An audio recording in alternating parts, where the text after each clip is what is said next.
absolutely free. This is the perfect time to grab those pieces you've had an eye on for so long. Pick up that birthday gift you've been meaning to get, or even start your Christmas list. Choose from rings, earrings, necklaces, bracelets, charms, and more. Only a few exclusions apply. Shop Gracious Me, Pandora's Shop and Shop to buy 2, get 1 free now. Gracious Me on the Boulevard, Hopkinsville. You've been listening to your WPKY News Edge. Find news 24 hours a day at WPKYOnline.com.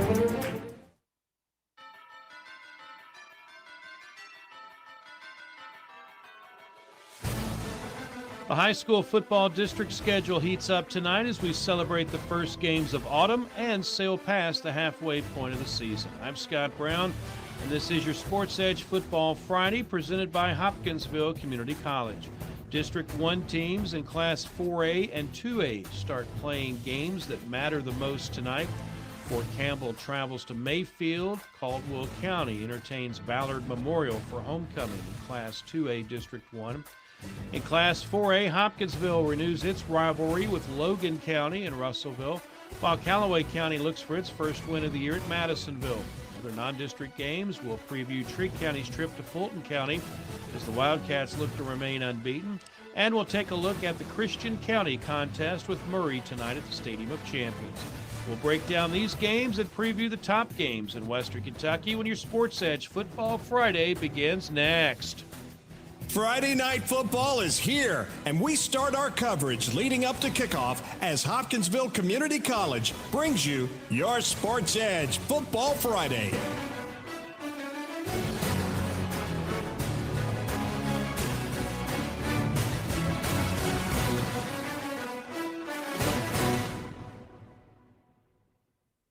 Dealing with the real world wasn't easy, even before the whole global pandemic thing. Trying to pay the bills, worrying about family, or just trying to figure out what you want to be. The good news? Hopkinsville Community College is open and ready. With on-campus and online programs that can lead to essential careers in IT, healthcare, and more, all at less than half the cost of a 4-year university. So never put your dreams on hold, and never underestimate you. Chick-fil-A of Hopkinsville wants to salute the outstanding achievements of our area student-athletes. Each week, a student-athlete will be chosen based on academics, athletics, and achievements. Watch for the Chick-fil-A AAA Young Person of the Week at yoursportsedge.com. Academics, athletics, and achievements at Chick-fil-A AAA Young Person of the Week at yoursportsedge.com.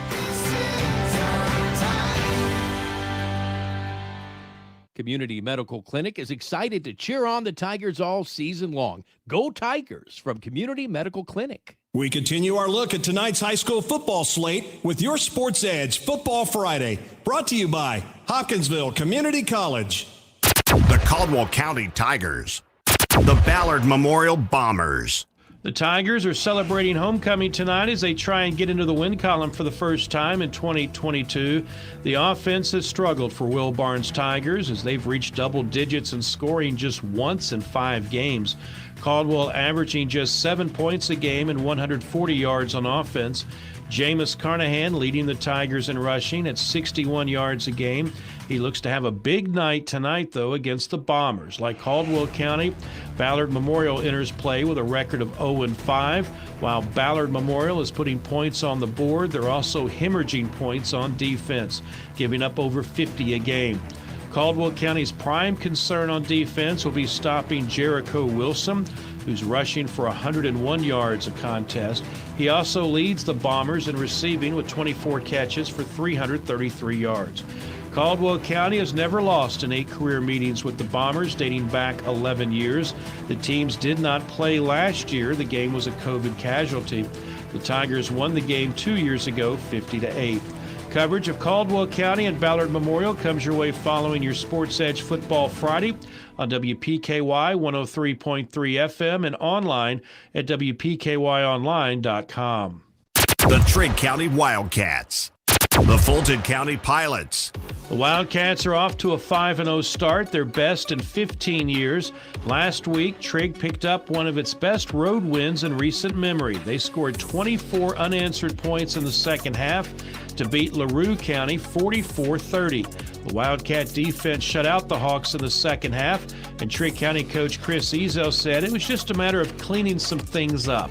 Our linebackers, they were playing way too tight in the first half, and we had talked about it all week during practice. Hey, you guys need to make sure your heels are at 5, and lo and behold, the whole first half, that's not what we were doing. So we had to talk about that at the half and got that fixed. We were just much more aggressive, more gang tackling. We're not where we want to be defensively at this point, and a lot of that has to do with missed tackles. But we still got opportunity to get better here the second half of the season. It was a record-setting night for Trigg County on 3 accounts, 2 of those by Kelsey Parham. The first came in the third quarter, with Trigg County facing first down at its own 3-yard line. Weiss will pitch it to Parham on the right side, has some room at the 5, the 10, still on his feet, and he's got open field in front of him. One man to beat, and Kelsey Parham goes 97 yards. No flags on the field. Yes, sir. That is a school record run for Kelsey Parham. 97 yards and a Trigg touchdown. Parham's run, part of a 307-yard night that also saw him score 4 touchdowns. The 307 yards, one more than Al Baker's previous record of 306, set back in 1984.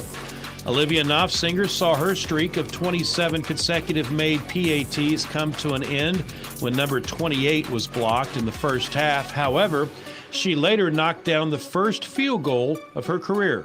Ball is spotted to 17, so this will be a 27-yard field goal attempt by Olivia Knopfsinger. Snap is back. Weiss the hold. The kick is up. The kick is down the middle, and it's good. And Olivia Knopfsinger becomes the first female to kick a field goal for Trigg County from 27 yards out. It was another 500-yard plus offensive night for Trigg County, which is par for the course for the balanced Trigg attack. Wildcats are averaging 480 yards, 246 through the air, 235 on the ground. Parham closing in on 1,000 yards this season. Quarterback Jacob Weiss has already passed the 1,000-yard mark. He needs just 3 touchdown passes tonight to set the school's career mark. That's good news for a Wildcat offense. They'll face a Fulton County defense giving up 45 points a game. The Pilots are 2-3 after last week's 52-36 loss to South Fulton, Tennessee. Pilots gave up 317 passing yards. As for Trigg's defense, they'll once again have to zero in on the opponent's quarterback. Max Gibbs threw for 215 yards and 3 touchdowns last week, added 75 yards and a touchdown on the ground. For the season, he has accounted for 17 of Fulton County's 26 touchdowns. Ezel says the Wildcats have to be mindful of Fulton County's playmakers. For a small school, they've got a handful of athletes that if you don't come to play, they can get you. They're improved at the quarterback position. Offensively, they've put up points this year. Outside of the Marshall County game, they put up a good amount of points. They won a couple of ball games. It's at their place. I think they'll be ready to go. Coach Bridges does a really good job of getting them prepared. We do feel like we've got some advantages in some spots. We got to be able to take advantage of that, and I want to see us continue to grow on the defensive side of the ball. Trigg County won last year's game 54-16, and they're making their first trip to Fulton County since 2007. Coverage of Trigg County and Fulton County comes your way following your Sports Edge Football Friday on 106.5 FM WKDZ and online at WKDZradio.com. The Murray Tigers, the Christian County Colonels. The Tigers had last week off as they looked to regroup from losses to Trigg County and Union County that saw them give up 89 points. Murray 2-2. They have their ground game working to the tune of 331 yards a game. That doesn't bode well for a Christian County defense that gives up over 200. Murray quarterback Colin Wilson has accounted for 9 touchdowns. Xavier Biggers leads the Tigers. How y'all doing?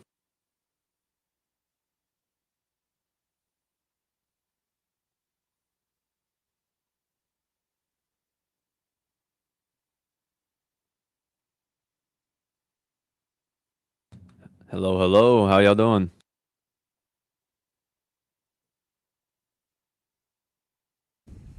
Hello. How you doing there, Bryce? I'm doing pretty good. How about you? We are great, man.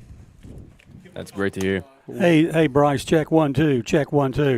Hey, how you doing, Bob? I'm fine. And you? I'm all right. Did you knock out any A's today at class? Oh, you know it. Oh, good. Good. I'm going to keep asking those questions. Yes, sir. But yeah, you all sound good. Sounds good right now. Good. All right. Great. Hey, Bryce, hang 1 second. John's doing something. All righty. This is the mic that Frankie Brown's on. Is this too loud, or where am I at? That sounds great, right as it is. Hear it? Sounds great for us. Okay. Yeah. Bryce, say it sounds good too? Sounds good. Yes. Okay, good.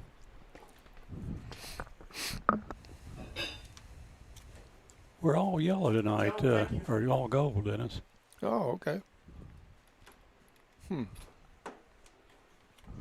Hold on, I'm trying to get y'all back on to where you can hear the radio, but this He's thrown 7 touchdowns, also leads the Rockets in rushing with 123 yards and 4 touchdowns. Crittenden has done a pretty good job with its passing defense this year, but they'll have to find a way to limit Union County on the ground. Union County won last year's game 50-22. They've won 7 of the last 9 between the schools. You're locked into your Sports Edge Football Friday, brought to you by Hopkinsville Community College. Dealing with the real world wasn't easy, even before the whole global pandemic thing. Trying to pay the bills, worrying about family, or just trying to figure out what you want to be. The good news? Hopkinsville Community College is open and ready. With on-campus and online programs that can lead to essential careers in IT, healthcare, and more, all at less than half the cost of a 4-year university. So never put your dreams on hold, and never underestimate you. Let's talk sports every Saturday morning. Be part of the live Saturday morning quarterback at the Biscuit Barn and Ice Cream Eatery with host Todd Griffin and your Caldwell County Tiger football coaches. Listen live or come be a part of the conversation Saturday mornings at 9 on 1580, 103.3 WPKY. Hancock's Neighborhood Market would like to wish the Tigers all the best of luck this year. We continue our look at tonight's high school football slate with your Sports Edge Football Friday, brought to you by Hopkinsville Community College. The Hopkinsville Tigers. The Logan County Cougars. These schools have played some epic battles in the past 5 years since Logan County got its first ever win over Hopkinsville in walk-off fashion 5 years ago.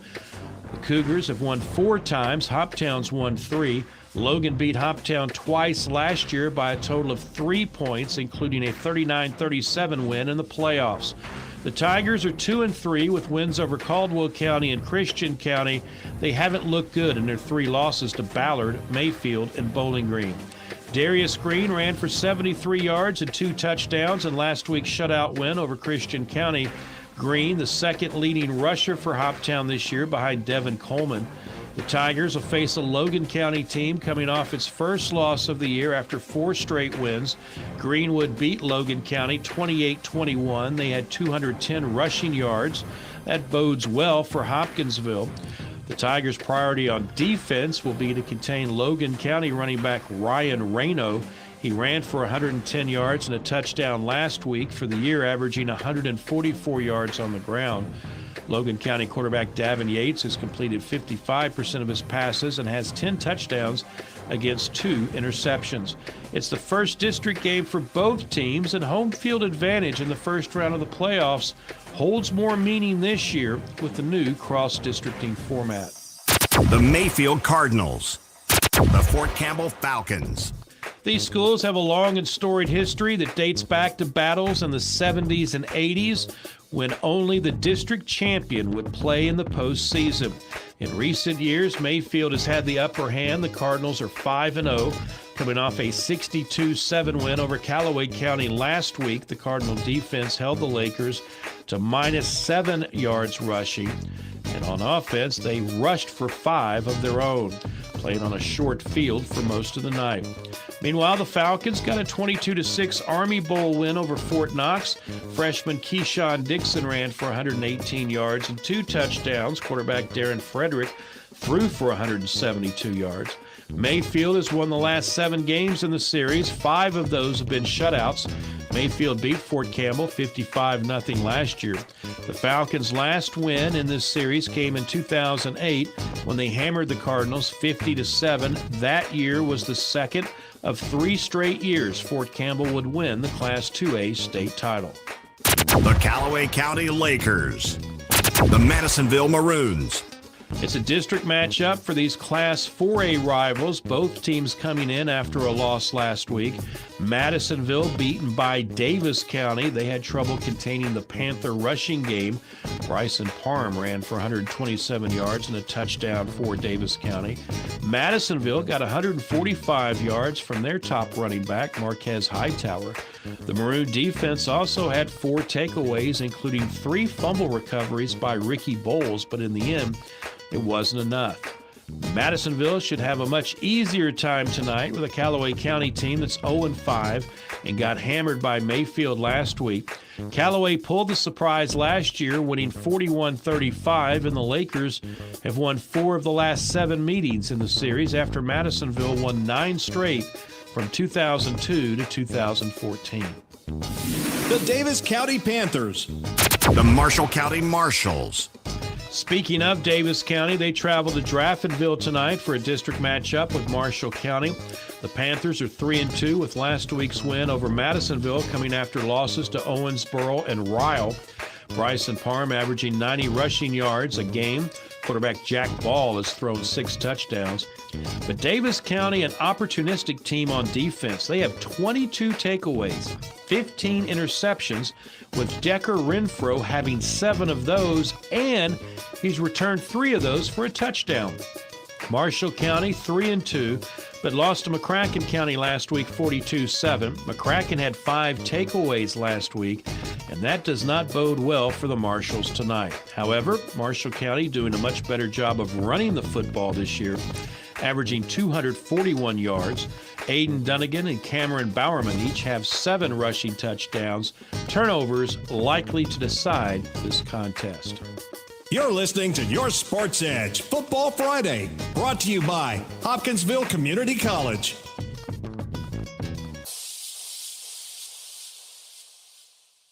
Dealing with the real world wasn't easy, even before the whole global pandemic thing. Trying to pay the bills, worrying about family, or just trying to figure out what you want to be. The good news? Hopkinsville Community College is open and ready. With on-campus and online programs that can lead to essential careers in IT, healthcare, and more, all at less than half the cost of a 4-year university.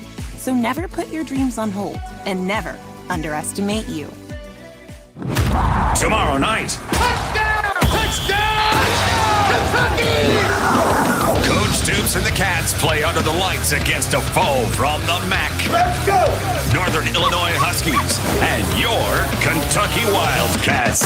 UK hits the gridiron to take on Northern Illinois University tomorrow. All the coverage begins at 4 on 106.5 WKDZ and worldwide at WKDZradio.com. Rogers Pet Grooming wants to wish the Tigers all the best this year. You're locked into Your Sports Edge Football Friday, brought to you by Hopkinsville Community College. The Todd Central Rebels. Not much went right for the Rebels last week as they dropped their district opener to McLean County 42-13. Todd County lost 3 fumbles, managed just 234 yards of offense. Meanwhile, McLean County ran for 267 yards and 4 touchdowns. The Rebels step out of the district tonight. They'll host an 0-5 Monroe County team that was shut out 40-0 by Greene County last week. It may be a quick game tonight because neither team throws the ball that much. However, the Rebels will likely try and run the football much more against a Monroe defense that's giving up 240 rushing yards a contest. Todd County lost to Monroe County 13-7 last year in Tompkinsville. They'll be looking for their first win over Monroe County in at least 25 years. The Owensboro Catholic Aces. The Hancock County Hornets. While Owensboro Catholic leads the all-time series, Hancock County has a pesky tradition of beating the Aces when they least expect it. That, though, was not the case last year. Owensboro Catholic swept both games in shutout fashion over the Hornets. Owensboro Catholic 2-3, but one of those wins came over a good Owensboro squad. Last week, the Aces went on the road. They got beat 52-15 by a good Christian Academy of Louisville team. Hancock County 5-0, but let's not throw a ticker tape parade just yet. They haven't really played anybody substantial. None of the 4 Kentucky teams they've beaten have a winning record. Last week, they beat Tell City, Indiana 16-13 as Logan Willis ran for 111 yards. The winner of tonight's game will have the inside track at the #1 seed in the district and home field advantage through at least the first 2 rounds of the playoffs. The Paducah-Tillman Blue Tornado. The Henderson County Colonels. This is one of the more intriguing matchups in Western Kentucky tonight. Henderson County 3-1. Their only loss came to Boyle County 2 weeks ago. Last week, they beat Central Hardin 38-22. They ran for 263 yards in the game. Sprint star Jaheim Williams, 5 carries, 119 yards. Jordan Wright added 86 more on the ground. For the year, Henderson averaging 250 yards of rushing. They square off against the Paducah-Tillman team coming off losses to Mayfield and South Warren. Last week, the Tornado could manage just a field goal in a 36-3 loss to South Warren. Only had 129 yards of offense, including just 59 on the ground. Tillman would like to have more success running the football tonight, but they're still just averaging 139 yards on the ground. It may be tough sledding against the Class 6A Colonels. Henderson County shut out Tillman 20-0 last year. The Tornado last beat Henderson County in 2014. The Graves County Eagles. The Breckenridge County Tigers. The Eagles picked up a district win last week, shutting out Grayson County 33-0. Caden Gregory threw for 264 yards and 3 touchdowns as the Eagles had 328 yards of offense. They'll likely move to 2-0 in the district after tonight with a road win at Breckenridge County. The Fighting Tigers 0-5. They've been shut out in 3 of their 5 losses. Last week, Owensboro did what they wanted in a 58-8 win, holding Breckenridge to 21 rushing yards. Graves County won a pair of games over Breck County last year, 55-7 in the regular season, 51-6 in the playoffs. The Apollo Eagles. The McCracken County Mustangs. The Mustangs gave Jonathan Smith his first win as McCracken County head coach last week. They blitzed Marshall County 42-7. The Mustang defense had 5 takeaways, including 2 interceptions by Jonathan Venable. Quarterback Pryor Lamb, 13 of 18 passing for 155 yards and 2 touchdowns, and Zeno Cornelius ran for 131 yards and 3 scores. Apollo is a team that can put points on the board. They beat Meade County 55-54 in overtime last week. Christian Combs threw for 354 yards and 4 touchdowns and added 107 yards on the ground and 3 more scores. Apollo had 497 yards of offense against Meade County. For the year, they're averaging 344 yards and 26 points a game. After a slow start offensively, McCracken County seems to have found its footing. They scored 26 points against Mayfield 2 weeks ago and 42 points last week. Tonight could be another track meet in Paducah. Apollo won last year's game 56-49, snapping a 4-game losing streak to McCracken County. 3 years ago, McCracken County got an 81-51 win over the Eagles. You're listening to Your Sports Edge Football Friday, brought to you by Hopkinsville Community College.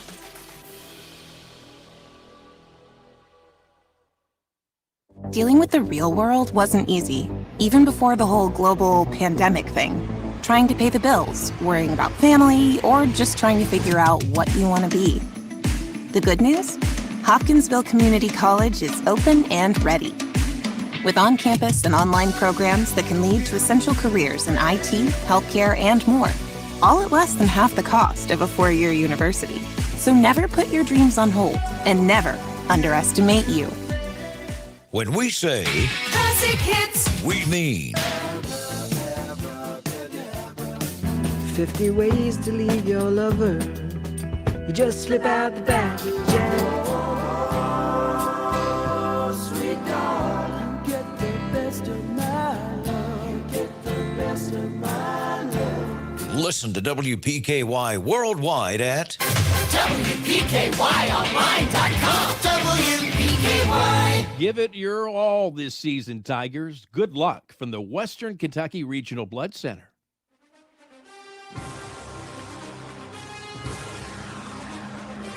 It's homecoming night at Tiger Stadium. It's a district game, and either Caldwell County or Ballard Memorial will get its first win of the season. Caldwell leads the all-time series 8-0, with all 8 games coming in the past 11 years. Also, a win tonight likely means a postseason berth for the victor. I'm Scott Brown. This has been your Sports Edge Football Friday. It's sponsored by Hopkinsville Community College. Coming up next, we head to the stadium for pregame coverage of the Caldwell County Tigers. This has been your Sports Edge Football Friday on WPKY 103.3 FM and worldwide at WPKYonline.com.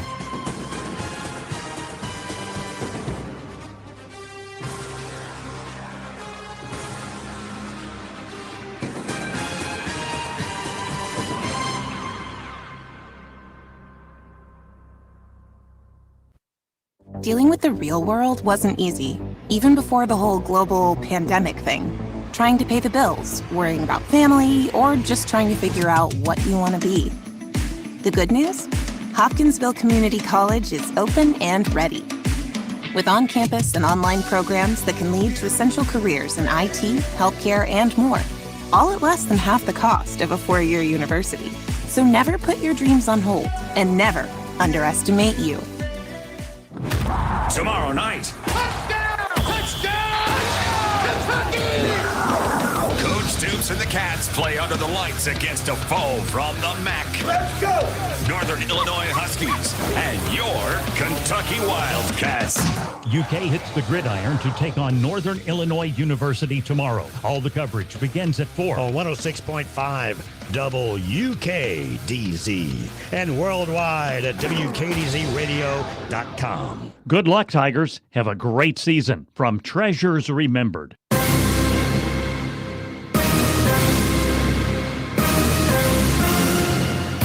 Tiger football is on the air on 1580 103.3 WPKY on your free WPKY app and worldwide streaming audio on WPKYonline.com. It's time for the Caldwell County Coaches Show on WPKY. Good evening, Tiger fans, and welcome to the Will Barnes pregame interview.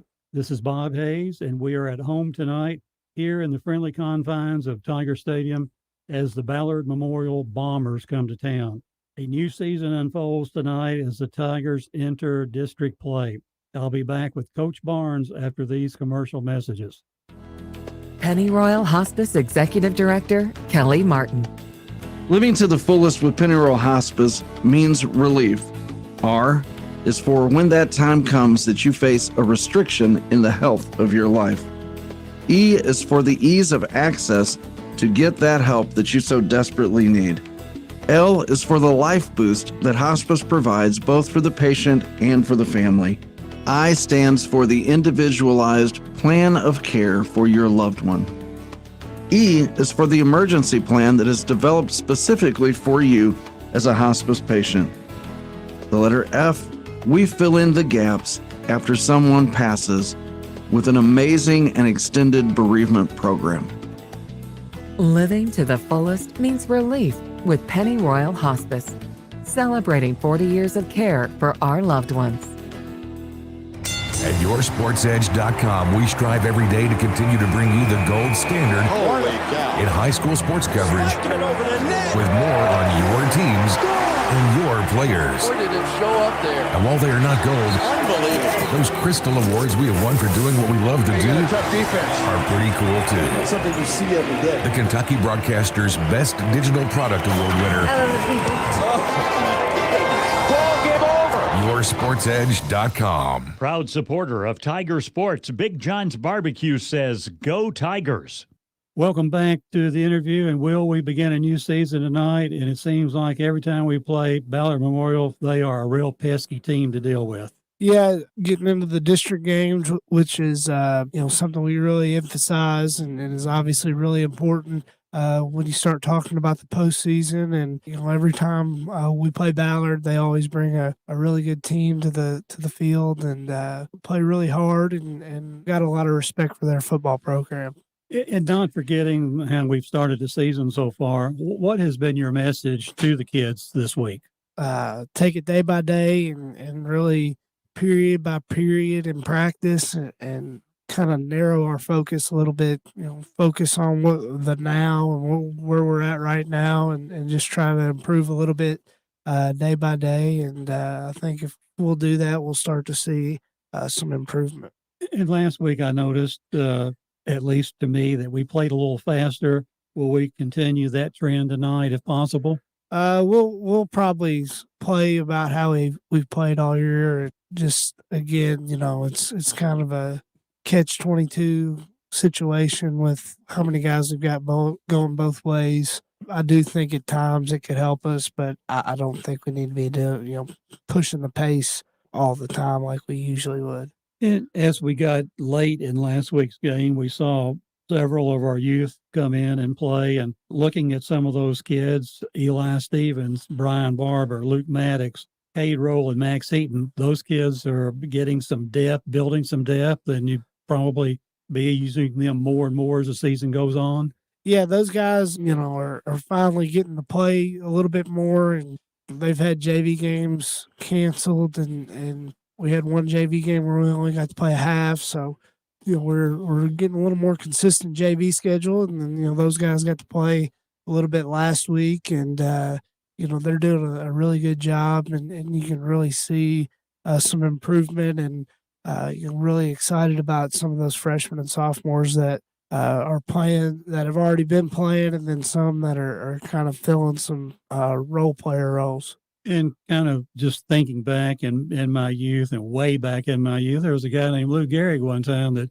got in a game because somebody was sick and ended up playing a lot of games. Yeah, pretty decent player. So, right now, it's looked to me like our running game is our strength. So obviously, we'll be looking at that tonight and trying to bring our passing game, still creeping it along and getting it where we're comfortable with it. Yeah, we've got to establish the run, just like you really want to try every single game, and we're getting a little better in the passing game, just missing here and there, but I really believe sooner or later we'll start becoming more consistent there, and that'll make us better offensively. And last week was a tough physical game on us, health-wise. How do we stack up to that? I remember Maurice Seals being injured last week and having to leave the game. Yeah, he'll be out, but everybody else, should be healthy and good to go. And again, tonight is a really situation where we have to have our minds on the game because we've got Hall of Fame night tonight. It's weather's turning, maybe a little cool here as the game goes on. So again, commenting on the Hall of Fame, have we had any activities that your kids have been involved with so far this week or that? No, we haven't really done anything. I know a lot of those guys will be coming in town tonight and early afternoon. So, that's always a great thing for our kids to kind of get a look back into our program and some faces that they may know and may not realize how good of players they were. So that's always a great deal, and appreciate Brian Jaggers. He kind of coordinates that and organizes all that stuff. So I really appreciate him. And then, we've got homecoming too. So, a lot going on but really, it's the, when you're 0-5, if you're wanting to get a win, the other stuff doesn't matter and should be ready to play. And I think just looking at we've played home games this year against Christian County, Creighton County. We were definitely in both of those games. Could have won either one of them had we gotten breaks this way or that way. And are the players maintaining a high level of enthusiasm as they go through this week? Yeah, still trying to correct some things and get a little bit better and I feel like for the most part we've had pretty good attitudes and we've got to continue to do that. And I really think at some point we'll start to see some of those improvements translate to the field. And hopefully that starts tonight. And again, just looking at what we've been trying to do all year, and you just mentioned it, try to establish a running game early on. And I think Jameis is really, it's good to have him on our football team. Yeah, he's been a good player for us, and somebody we've kind of leaned on, especially offensively. And we've been able to add Cooper Mobley. Didn't play him a lot early on offense. Just we thought he was going to be a defensive player, and as a freshman, thought it was going to be a lot on his plate. But just kind of got in a situation where we needed him, and he's done a good job. He's kind of taken that Jameis role from last year and that Tate Van Hoosier role a little bit, where he's probably carrying it more than Tate did, but moving around in different places and being used as a blocker, used as a receiver in the slot. So it's not, hey, this time you're going to do this, or, it's a lot of different things we're asking him to do. And he's done a really good job too. So, we're still trying to find our way offensively, but, you watch the film, even, not scoring and not having a whole lot of success, you can see some positive things. And we've just got to string together that more consistently. And I think we'll start to be a little bit better offense. And obviously that'll help us, help our team out if we can do that. Well, and I think it's if Cooper able to get through the line and run for a 15-yard game, that's going to really help him out. And I know Barber had a run last week that was a nice little run. Yeah, he did a great job coming in and running the football really hard. And he's a sophomore that's kind of starting to figure some things out and looks really good. And that's been a look at the Tigers. And when we're back for the final segment of this interview, Will and I will look at Ballard Memorial. But first, these messages from our sponsors. The legacy continues. Caldwell County Tiger football and 1580 103.3 WPKY Princeton. If you're involved in an auto accident, it's your choice where your vehicle is repaired. Some insurance companies refer you to pro shops because they give the insurance company discounts. But with those discounts, the insurance company has input on the parts used and might not always use what is best. At Trice Hughes Body Shop, they're not partnered with an insurance company, but they give the same lifetime limited warranty to the person who owns the vehicle at the time of repairs. Visit Trice Hughes in Princeton for your vehicle repairs. KFC Princeton, offering their amazing fried chicken and all the fix-its. You can dine in or call your order for pickup inside or use their convenient drive-thru. Your local KFC is located on the Marion Road in Princeton. Whether you enjoy a quick lunch or take dinner home or maybe take something to a friend in need, they're always ready to help. They're also looking for team members at KFC. Ask about becoming a member of their team. KFC on the Marion Road, where they appreciate your support and they are Princeton strong.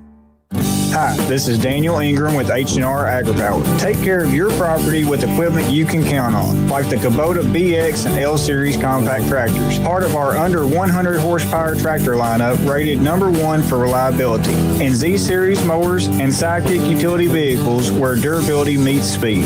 Visit H&R AgriPower, your local Kubota dealer, for a demo today. Go to KubotaUSA.com for full disclaimer. Take a test drive at your Kubota dealer. H&R AgriPower, Eagle Way, Hopkinsville. Good luck to all Tiger athletes from Bella Marie Boutique. Go Tigers. Welcome back with Tiger head coach Will Barnes. And again, Ballard being our opponent tonight. Will, what can you tell us about what to expect from the Bombers?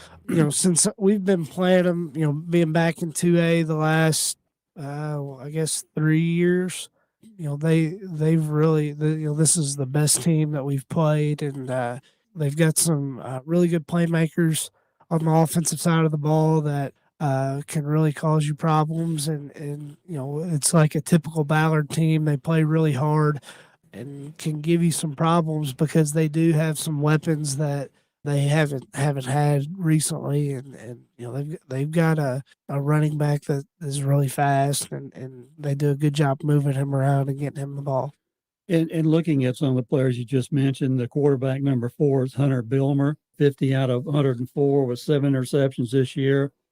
They're averaging probably 20 throws a game, and the running back you were mentioning is number 3, Jericho Wilson.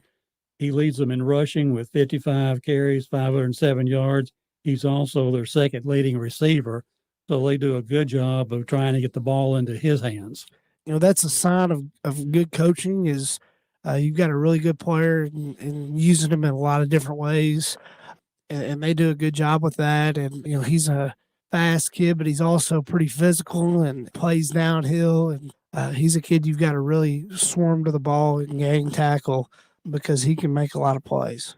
Looking at some of the other Ballard players, number 1, Daniel Mindshine, number 8, Mason Nichols. These kids all play a supporting role, running the ball, catching the ball. Number 27, Anthony Lara, number 46, Keaton Overstreet. So some of these names I've remembered before going down and playing against Ballard. So they're averaging 20 throws a game and about 25 rushes. So they've really a run pass team, not just laying their odds on one factor. Yeah, they do a good job of keeping things balanced, and they're very capable in both aspects of their offense of throwing the ball and running the ball. And the quarterback does a good job of moving around in the pocket too. So again, it's by far their best team that we've played the last 3 or 4 years. Again, you mentioned their offensive strategy is to get the quarterback, and once the quarterback gets running, do they kind of emphasize the stretch attack or the spread, or they just drop back and pass, and if they have to run, the quarterback runs? They've got they'll get I formation and run sweep and try to get the edge, but they also do a good job of their inside run game. They do a good job with trap and ISO, just some of those typical I formation type plays you would see. And then they've got some spread concepts in their offense as well. So again, it's a lot of it's about getting number 3 the ball, and again, they do a good job with that. With their offensive line, what can you tell us about their personnel up front against our defensive personnel? I know our games this year have been against really tough offensive lines. Are they a little less than what you've seen in the first 5 opponents, offensively speaking, line-wise? I'll tell you, they really stand out on film with how hard they play. And against Hopkins Central, they were down, 4 or 5 scores there late, and those kids are still playing really hard and really getting after it. So we've got to be able to match their energy and how hard they're going to play on the defensive line to make sure our guys on that defensive line are ready to go. But we feel like if we do what we're coached up and we match their energy, that we can have some success. But again, if you don't come ready to play, you don't do some of the things that we're asking them to do in those spots, Ballard can definitely cause problems. With their defense, do they play a 3-front, 4-front, active linebackers, or how will they get after us? They've played a couple of different fronts the last couple of games, so and not playing them last year, you don't really have a whole lot to go on. So we've looked at all 3 of their fronts and made sure we can block everything we need to be able to block up front, and then in the secondary, a couple of different looks there too. So it's been kind of, you don't exactly know what you're going to get going into the game, but we've got a pretty good plan, we feel like, against whatever they throw at us, and it's about us executing. And again, they've got some really good players that can cause us problems on defense too if we're not ready. And looking at their defensive players, they're led in tackles by number 2, Hunter Adams, with 48. Here's our number 3 guy again, Jericho Wilson, with 32 tackles. Will he play a backer position, or will he be in the secondary? He plays in the secondary. Yeah. And number 68, Kaylor Hack, has 27 tackles. So that's the thing that I think you've pointed out. Will, if we can match their intensity, we got to match their intensity. Yeah, just honestly, the last few times we've played them, we've been a lot more talented than them, and we've been able to win with that talent. with this team, they've got a lot more talent than they've had. Their coach is doing a really good job. Their kids play really hard, and they're a type of team that can definitely cause issues if we're not disciplined, if we're not ready to go. And that's the thing that you worry about because they're going to look at our record and we haven't been 0-5 playing them before, and they're going to think that they can come up here and get a win, and we've got to be ready to go, and they're going to come out with a lot of energy and put and sustain that throughout the game. Some teams you play are really high energy in warm-ups and early in the game, and that energy tails off. But a team like Ballard, that energy is going to stay consistent throughout the entire game. And as far as refocusing on the Tigers, we've mentioned this a little bit earlier in the interview, but again, practice having gone pretty good this week for you. Are you satisfied with how the kids have practiced? Yeah, had a good week of practice, and it was a little warm a couple days, and really thought we responded to that pretty well on Wednesday. We're able to get a lot done, and so that was good and kind of a step in the right direction, and hopefully that translates to the field tonight. And with the cool weather, I think that just puts a little bit more edge into your edge, let's say. You play harder, play faster. Yeah, I hope so, because we need something, that's for sure. So, it's cooling down a little bit. We're getting into district play, and that's kind of, what makes or breaks your season really is how you do in the district and how you do in the postseason. And we've mentioned again the diversions that we've got going on tonight at the Stadium, the Hall of Fame activities at halftime. It's homecoming. Finally, Will, your thoughts heading into tonight's game? Really, first off, just want to congratulate all the people going into the Hall of Fame. It's a great group, and don't know all of them as players. Know a decent amount of them. Now Played we're with some of them, didn't you? Yeah, now I'm getting old enough for a lot of these guys I've either played with or Have you or hit they 50 played. yet, Will? What's that? Have you hit 50? No, I've got a little while before 50, but it's always good to see those guys, and even somebody like Will Brown that's put so much into not just Caldwell County football, but into our school and our community and our kids. Really glad Will's going in. Long overdue. People don't realize just right now what he's done, what he does for our football program and our facilities, and he's a guy that you can go to, and he's going to find a way to get it done whatever you need. So a great part of our program, and really proud of that he's going to be able to go into the Hall of Fame tonight, and as well as the rest of them. It's a really well deserving class. And I agree with your assessment on Will. A great guy, been around the program a long time. And that's going to conclude my interview with Tiger head coach Will Barnes. Thanks to Coach Barnes for granting the radio this interview. I invite you to listen on WPKY FM 103.3 and the live stream at WPKYonline.com. And that live stream may be delayed tonight. Join Dennis Stevens, Todd Griffin, Gary Goodacre, John Miller, Bryce Thompson, and me, Bob Hayes, for the broadcast that follows this interview as the Tigers look for that all-important first win tonight. The roof isn't just part of the house, it completes it. It makes you feel safe and secure, so it needs to be properly installed. The importance of having a high-quality and well-maintained roof is what motivates Bluegrass Roofing to serve this area, using quality materials without excess cost. Bluegrass Roofing is a Master Elite GAF certified installer, fully licensed and insured. They thank you for voting them the best roofing company in Western Kentucky. For roofing and claim info, find them at bluegrassroofpros.com. For 25 years, La Potosina Mexican Restaurant has been your choice for authentic Mexican food. They appreciate your business through the years. Open 7 days a week for lunch and dinner. Pair your favorite meals with your favorite margarita. Enjoy dining in or call in for carryouts. Call 270-365-3848 to place your order. La Potosina Mexican Restaurant with locations in Princeton and Marion. Be sure to follow them on Facebook. And thanks again for 25 great years. This is Alan Watts with Your Ag Edge, inviting you to join me Monday through Friday at 5:30 a.m. for the WPKY Morning Ag Report. We check in daily with Caldwell County Agriculture Extension Agent Shane Bogle. Get the latest from fellow farm broadcaster Max Armstrong. Take a look at the latest livestock market reports. Hear the latest edition of Traveling to Bluegrass and check the opening grain market with Hopkins Elevator's Ben Westerfield.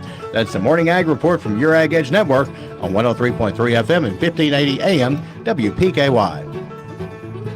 Black Patch Grill says, "Go Tigers. Good luck this season."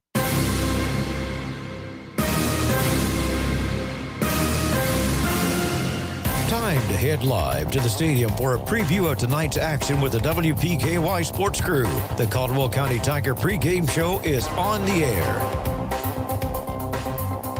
And good evening, everyone, and welcome to high school football on WPKY. Tonight, the Caldwell County Tigers will try to pick up their first win of the season as they host the Ballard County Bombers here at Tiger Stadium. We'll start breaking this one down on the Farmers Bank pregame show next on your home for Tiger football, 1580, 103.3 WPKY, and online at WPKYonline.com. Are you struggling to afford health care and medications? Let Health First help you. Whether you are insured, uninsured, or underinsured, you will still be cared for at Health First Community Health Center. We offer financial and prescription assistance to all those that qualify, which is based on income and household size. Contact our office at 1-877-667-7017 for more information, or visit our website, healthfirstchc.net. Same-day appointments and walk-ins are welcome. At Health First, your health is our first concern. Your local McDonald's wants you to know that they are ready to serve you for a breakfast, lunch, and dinner. Dine-in or the drive-thru is always open, and they offer curbside pickup service. To avoid the wait in the drive-thru, you can download the McDonald's app and try curbside pickup. Stop in soon and enjoy breakfast, lunch, or dinner at your local McDonald's. Proud to be a part of this community. McDonald's of Princeton, proud supporters of the Caldwell County Tigers. This harvest season, Pennyrail Electric reminds us all to make electrical safety a priority and plan ahead. Here are some tips to keep in mind. Training your team is vitally important. When working near power lines, always use a spotter. If your machinery does come into contact with an electrical line, unless there's a fire, stay in the cab. And always call 911 immediately to report the accident. Pennyrail Electric, empowering our members and the communities we serve since 1937. For 71 years, WPKY has been your proven source for information, news, and sports. As we continue our legacy, join us weekdays at 6:30, 7:30, noon, and 5. Plus, 24/7 when you need it at WPKYonline.com and worldwide on the free WPKY app. The complete coverage you deserve from a proven partner. No fees. The way it should be. We are 1580, 103.3 WPKY. Herb Hayes Furniture and Mattress wishes all the Tiger athletes good luck this season. Go Tigers. Give it your all from Herb Hayes Furniture. Welcome into the Farmers Bank pregame show. Farmers Bank and Trust Company, your home of the Tiger debit card. That's the card that gives back to future athletes of Caldwell County. Their team wants to wish the Tigers good luck this season and to let you know they are there to support you. You can bank on it. Dennis Stevens and Bob Hayes here at the stadium. John Miller in the truck with us. Todd Griffin and Gary Goodacre down on the field, and we will talk to those guys a little bit later here in the Farmers Bank pregame show.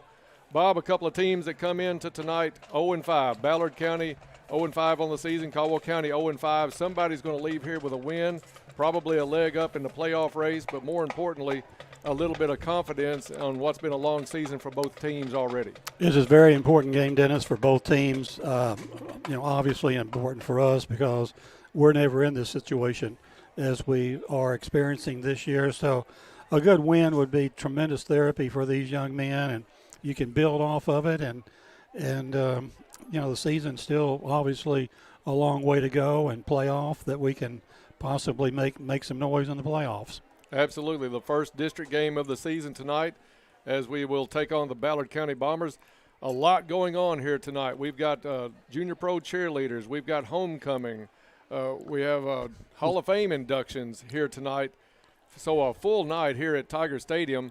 But I picked up from Coach Barnes in your interview with him. I think he thinks the players are focused. They are focused just on this game, just on winning this game. And hopefully none of the backdrop gets in the way. And I think that's true, Dennis. I think these kids need a situation where we were playing a much lesser opponent than we've been the first 5 games of the season. So, I look for everybody to step up and play a really, really nice game. Pretty good crowd coming in already here tonight at Tiger Stadium, getting ready for this one. A lot of extra activity, as we said, going on. But these Tigers have a focus tonight. They have to play well. This is a team, I think they're going to go in, even at 0-5, I think their focus is we're going to go in, we're going to control this game, and we're going to win this game. I would like to see what we can get established in the running game right off the bat with Jameis and maybe Cooper Mobley with the carries. And then I'd like to see Luke somewhat turn himself into a gunslinger, like 25 throws, 30 throws for the game, and get that. We just haven't thrown the ball very well this year, and let's work on getting some pass offense going tonight as well, and then capitalize on defense. Caldwell County 8-0 all time against Ballard. Of course, last year was forfeited due to COVID, so it was a 1-0 win in the books. But Caldwell County has never scored less than 44 points in any game against Ballard. We are having trouble, like you said, offensively. What do you think the key to tonight offensively is for the Tigers after the interview with Coach Barnes? If we win the toss tonight, Dennis, I would like to see us take the ball and go down the field and just take the game to them, if you will, and get that started right off the bat, and try not to make any mistakes in that first series, and just let them know we're here to play. Absolutely. I think you've got to come out tonight and be the aggressor. You've got to come in and not let Ballard feel like they have a shot at this game. Ballard comes in at 0-5 on the season, just like Caldwell County. But I think that the difference tonight may be the competition that we have played the first 5 games. We have played some bigger schools. We have played some really good talent. I think Union County is up to number 3 in the state in 3A this week. So you're looking at a tough schedule Caldwell County has played, and I think that's going to prepare them maybe a little bit better than the competition from the Ballard Bombers. I think so, too. And the other thing that we pointed out in the interview with Will was the home games we've had so far this year. We've been in both home games against, Christian County. I'm not sure what we would be doing if we were to play them right now, but we had them on the ropes. We had Crittenden County on the ropes and just couldn't get a break. And so I'm looking forward to a breakout game tonight. Just about 39 minutes before we kick this one off between the Bombers and the Tigers here at Tiger Stadium. Bob, all season long we have talked about the progression that you're going to have from a sophomore at quarterback, first season starting at quarterback. Luke Parker, he was shaky in the first game, understandably nervous against Christian County, but that was a game that we were in right through the fourth quarter. Tonight he's got half a season under his belt and playing a team that hopefully we can throw quite a bit against tonight. I'm looking forward, like as I said earlier, I'd like to see him get the ball and put it up 25 times tonight. Depending on what Jameis is doing with the running game, and just because I don't know that they can contain Jameis.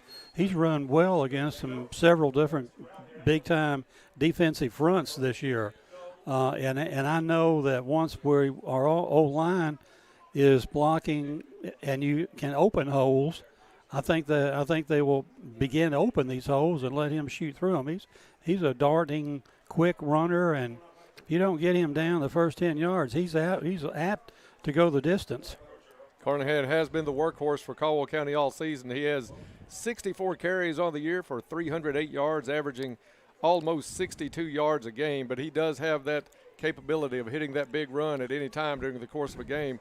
So do you believe Caldwell County stays on the ground first, lets them kind of pack it in, and then take shots with Parker down the field? I would think my game plan coming in would be to try to establish the run right early in the game, unless we try to do something uncharacteristic of us, and that's pass on first down, and then revert back to a running game to see how they're going to respond to what we do with our pass receivers. But we just have got to be aggressive no matter what we choose to do, running or passing.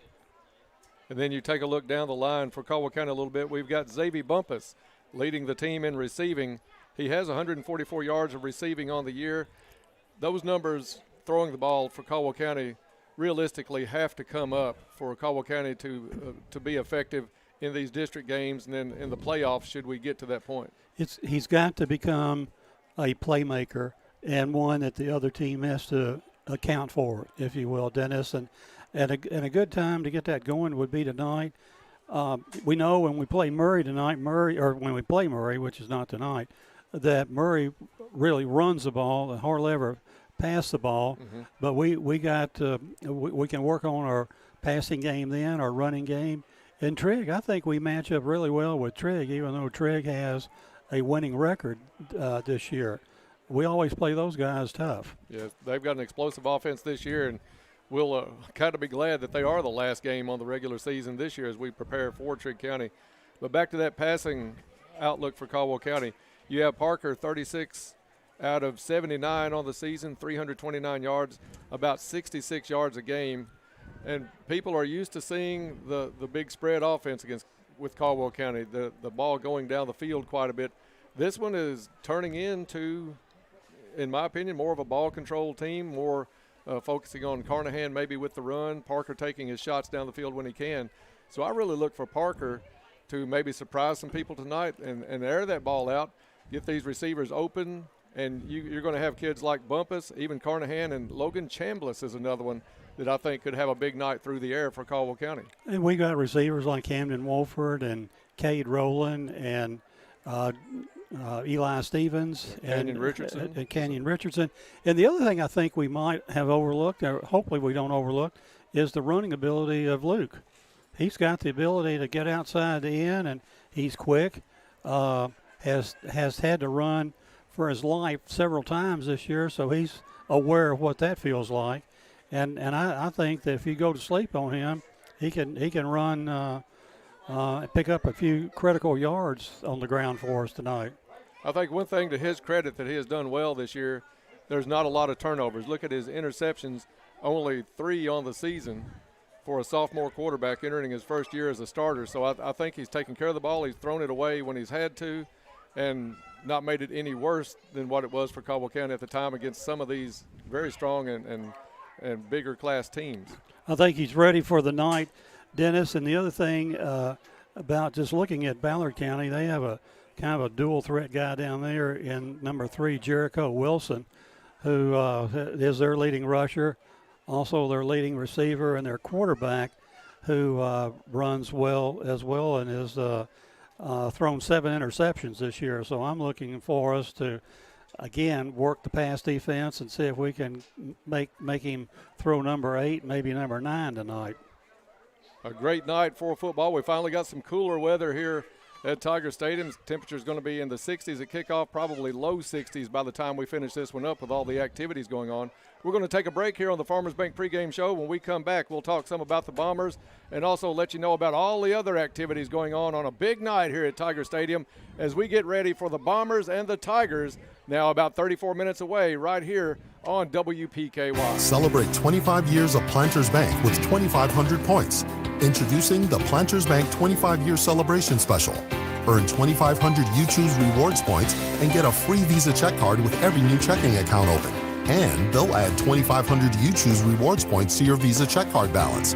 That's like getting $25 in your account before you even get started. That's their way of celebrating 25 years with you. Planters Bank, 25 years of great things. Member FDIC.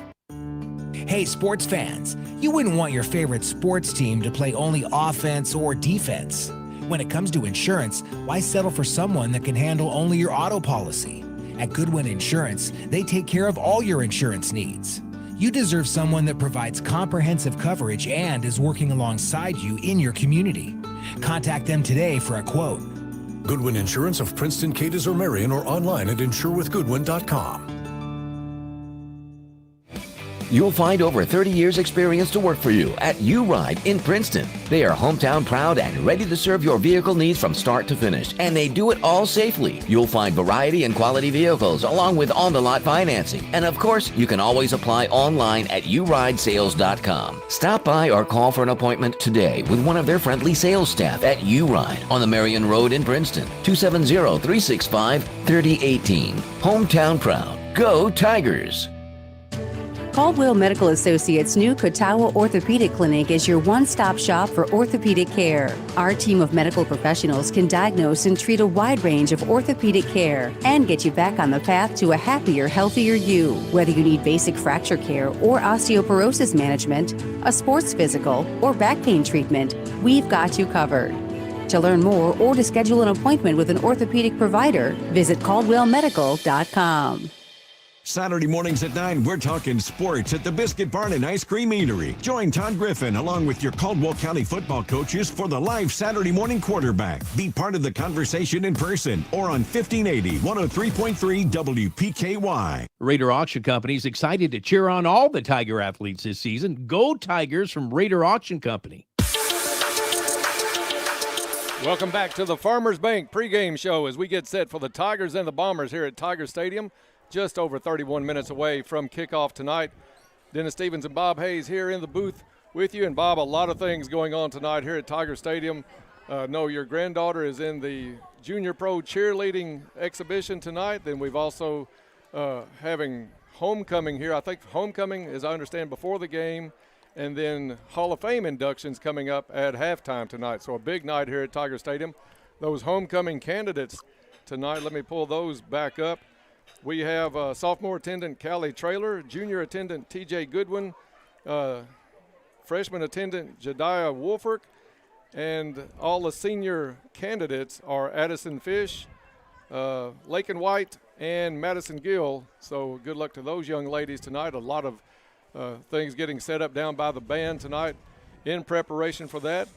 And the Hall of Fame inductions tonight include Billy Hooks, Tez Sibbles, Cole Webster, Andrew Webster, Brock Thomas, our man Will Brown, Brian Davis, Matt Tittle, and Chris George. So a lot of activities here at Tiger Stadium on a big night as Caldwell County looks for win number 1 on the season.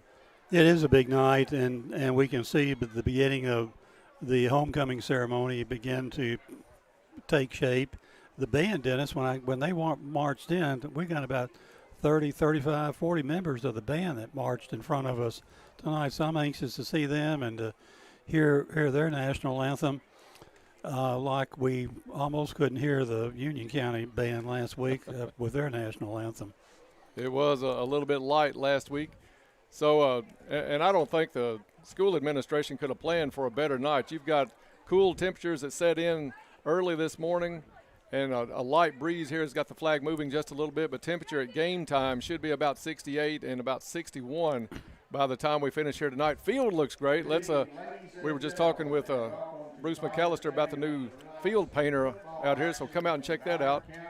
I think it's time now that we're going to hand it over to Frankie Brown for tonight's homecoming activities. Our 2022 football homecoming.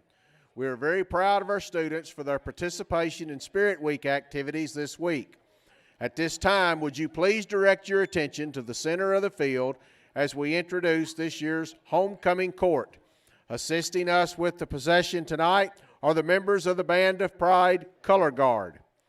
First is freshman attendant Jediah Wolfert. Jediah is the daughter of Angel Martin and Colin Wolfert. She is a CCHS cheerleader and a member of FFA. Jediah is escorted tonight by Cooper Mobley. Cooper is the son of John and Sheena Mobley.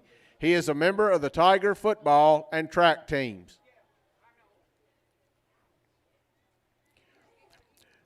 Next is sophomore attendant Callie Traylor.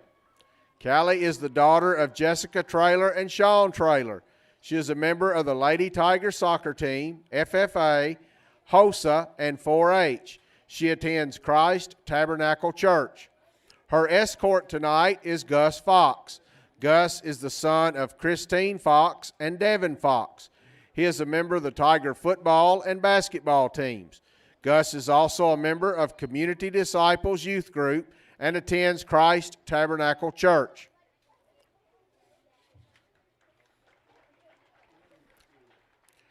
Our junior attendant is Tony Joe Goodwin. TJ is the daughter of Jason Goodwin and Tammy Jean Goodwin. She is a member of the Lady Tiger volleyball team and track team. She is also a member of HOSA. Her escort tonight is Maurice Seals. Maurice is the son of Maurice Seals Sr. and Jesse Simpson. He is a member of the Tiger football and wrestling teams.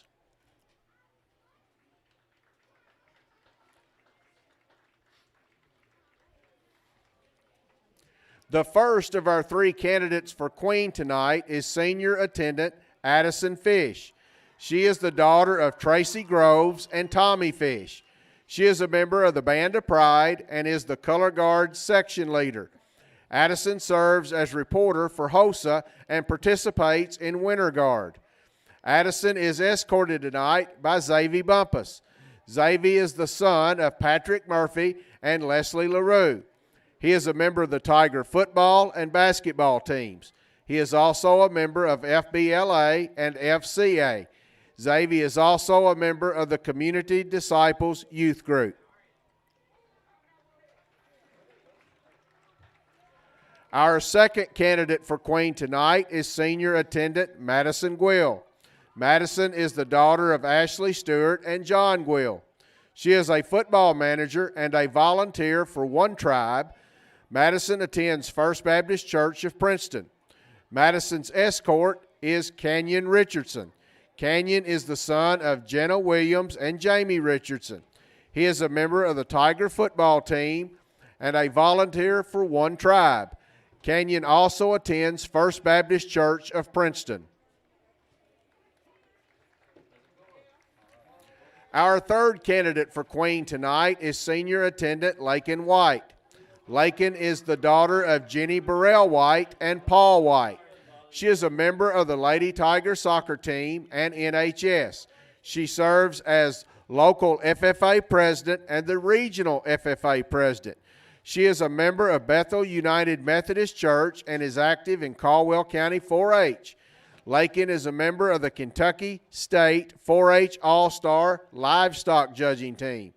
Lakin is escorted tonight by Brady Holman. Brady is the son of Chris and Stacy Holman. He is a member of the Tiger football and baseball teams, the FBLA, FCA, and NHS. Brady is a member of Calvary Baptist Church. The flower girl for tonight's ceremony is Miss Emily Claire Ray. Emily Claire is the daughter of Caroline and Jesse Ray. She is in Miss Hunter's first grade class at CCPS. She loves dancing, gymnastics, playing with her friends.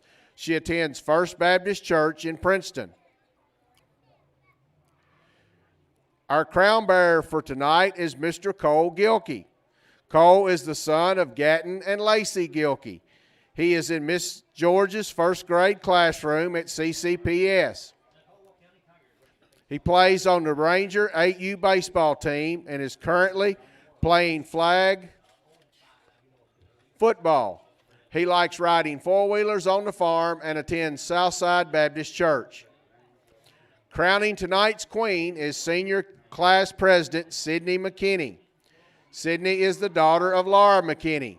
She serves as secretary of the FFA, historian of the NHS, and a Caldwell Crazies leader.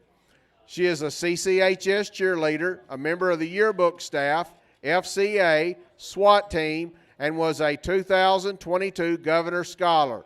She is a member of Donaldson Baptist Church Youth Group. Her escort tonight is Senior Class Sergeant at Arms, Cannon Littlejohn. Cannon is the son of Dr. Mike and Amy Littlejohn.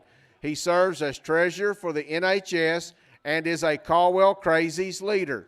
He is also a member of the tennis and golf teams, the SWAT team, and was a 2022 Governor Scholar.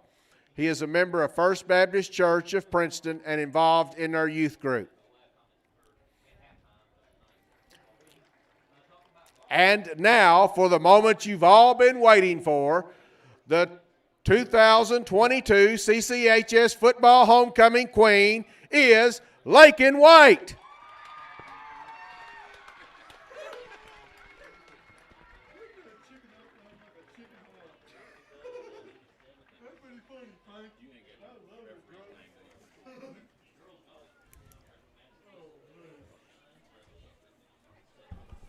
And we are back to the Farmers Bank pregame show. Homecoming activities just wrapping up. Congratulations to Lakin White, crowned queen tonight for the 2022 season. Congratulations to her and the entire court. Great activity here tonight at Tiger Stadium, and we appreciate Frankie Brown doing a great job as well on the announcing of that. He'll have the same honors with the Hall of Fame inductions a little bit later at halftime of tonight's game between Caldwell County and Ballard Memorial. This is the Farmers Bank pregame show. Farmers Bank and Trust Company, your home of the Tiger debit card, the card that gives back to future athletes of Caldwell County. Their team wants to wish the Tigers good luck this season and to let you know they are there to support you. You can bank on it.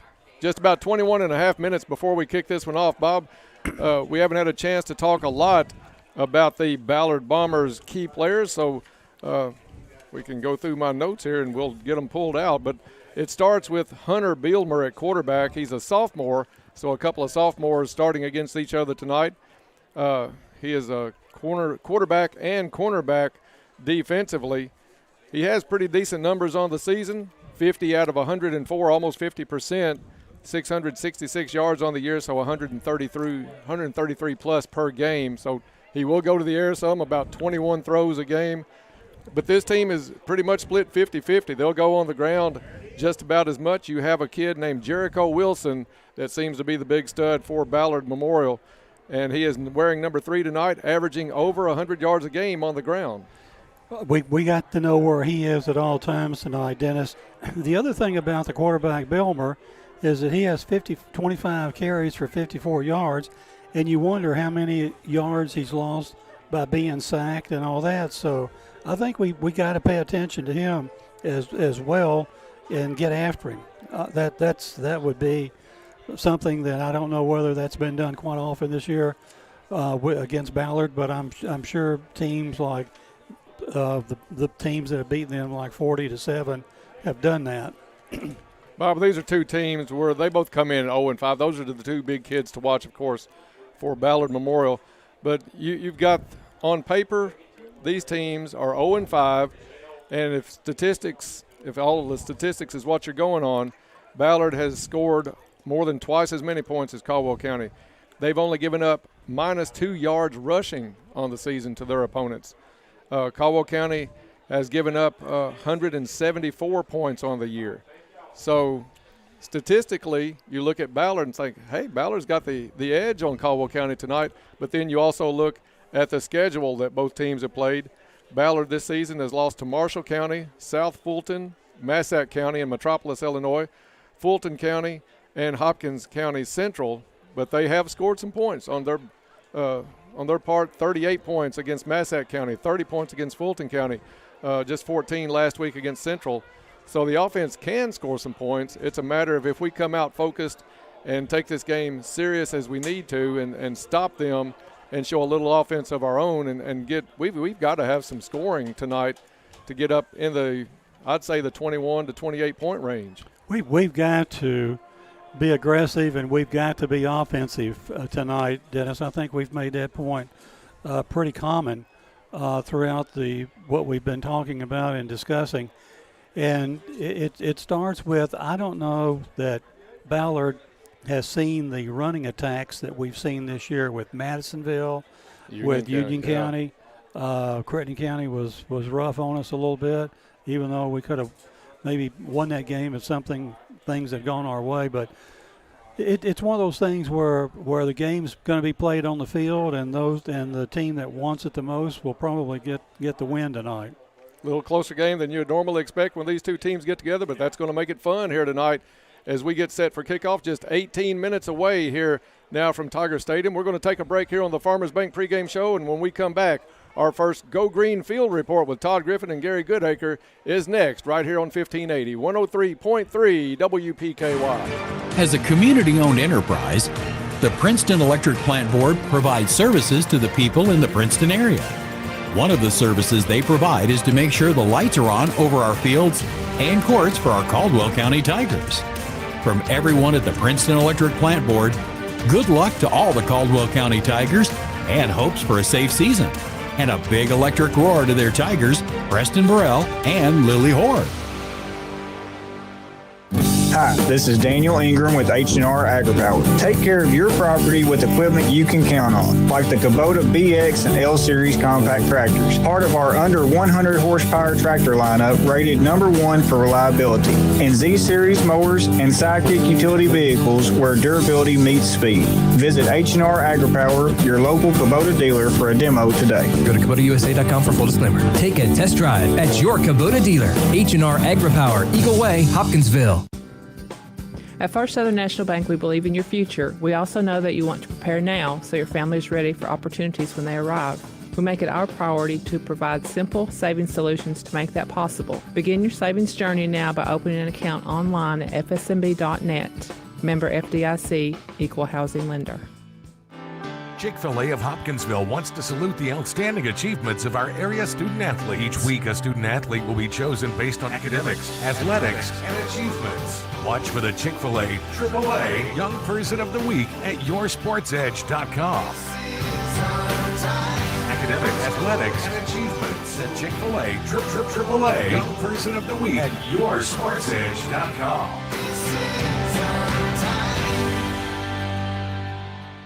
Cozy Living Interior and Boutique, cheering on all Tiger athletes. Welcome back to the Farmers Bank pregame show as we get set for the Tigers and the Bombers. Just under 16 minutes before kickoff. Let's do the injury report real quick. Caldwell Medical Center is our sponsor for the injury report. Caldwell Medical Associates Orthopedic Clinic is your one-stop shop for orthopedic care to get you back out on the field. Their skilled team of providers have the experience and knowledge to treat and diagnose a wide range of orthopedic services. And Caldwell Medical Associates is a proud sponsor of Caldwell County Athletics.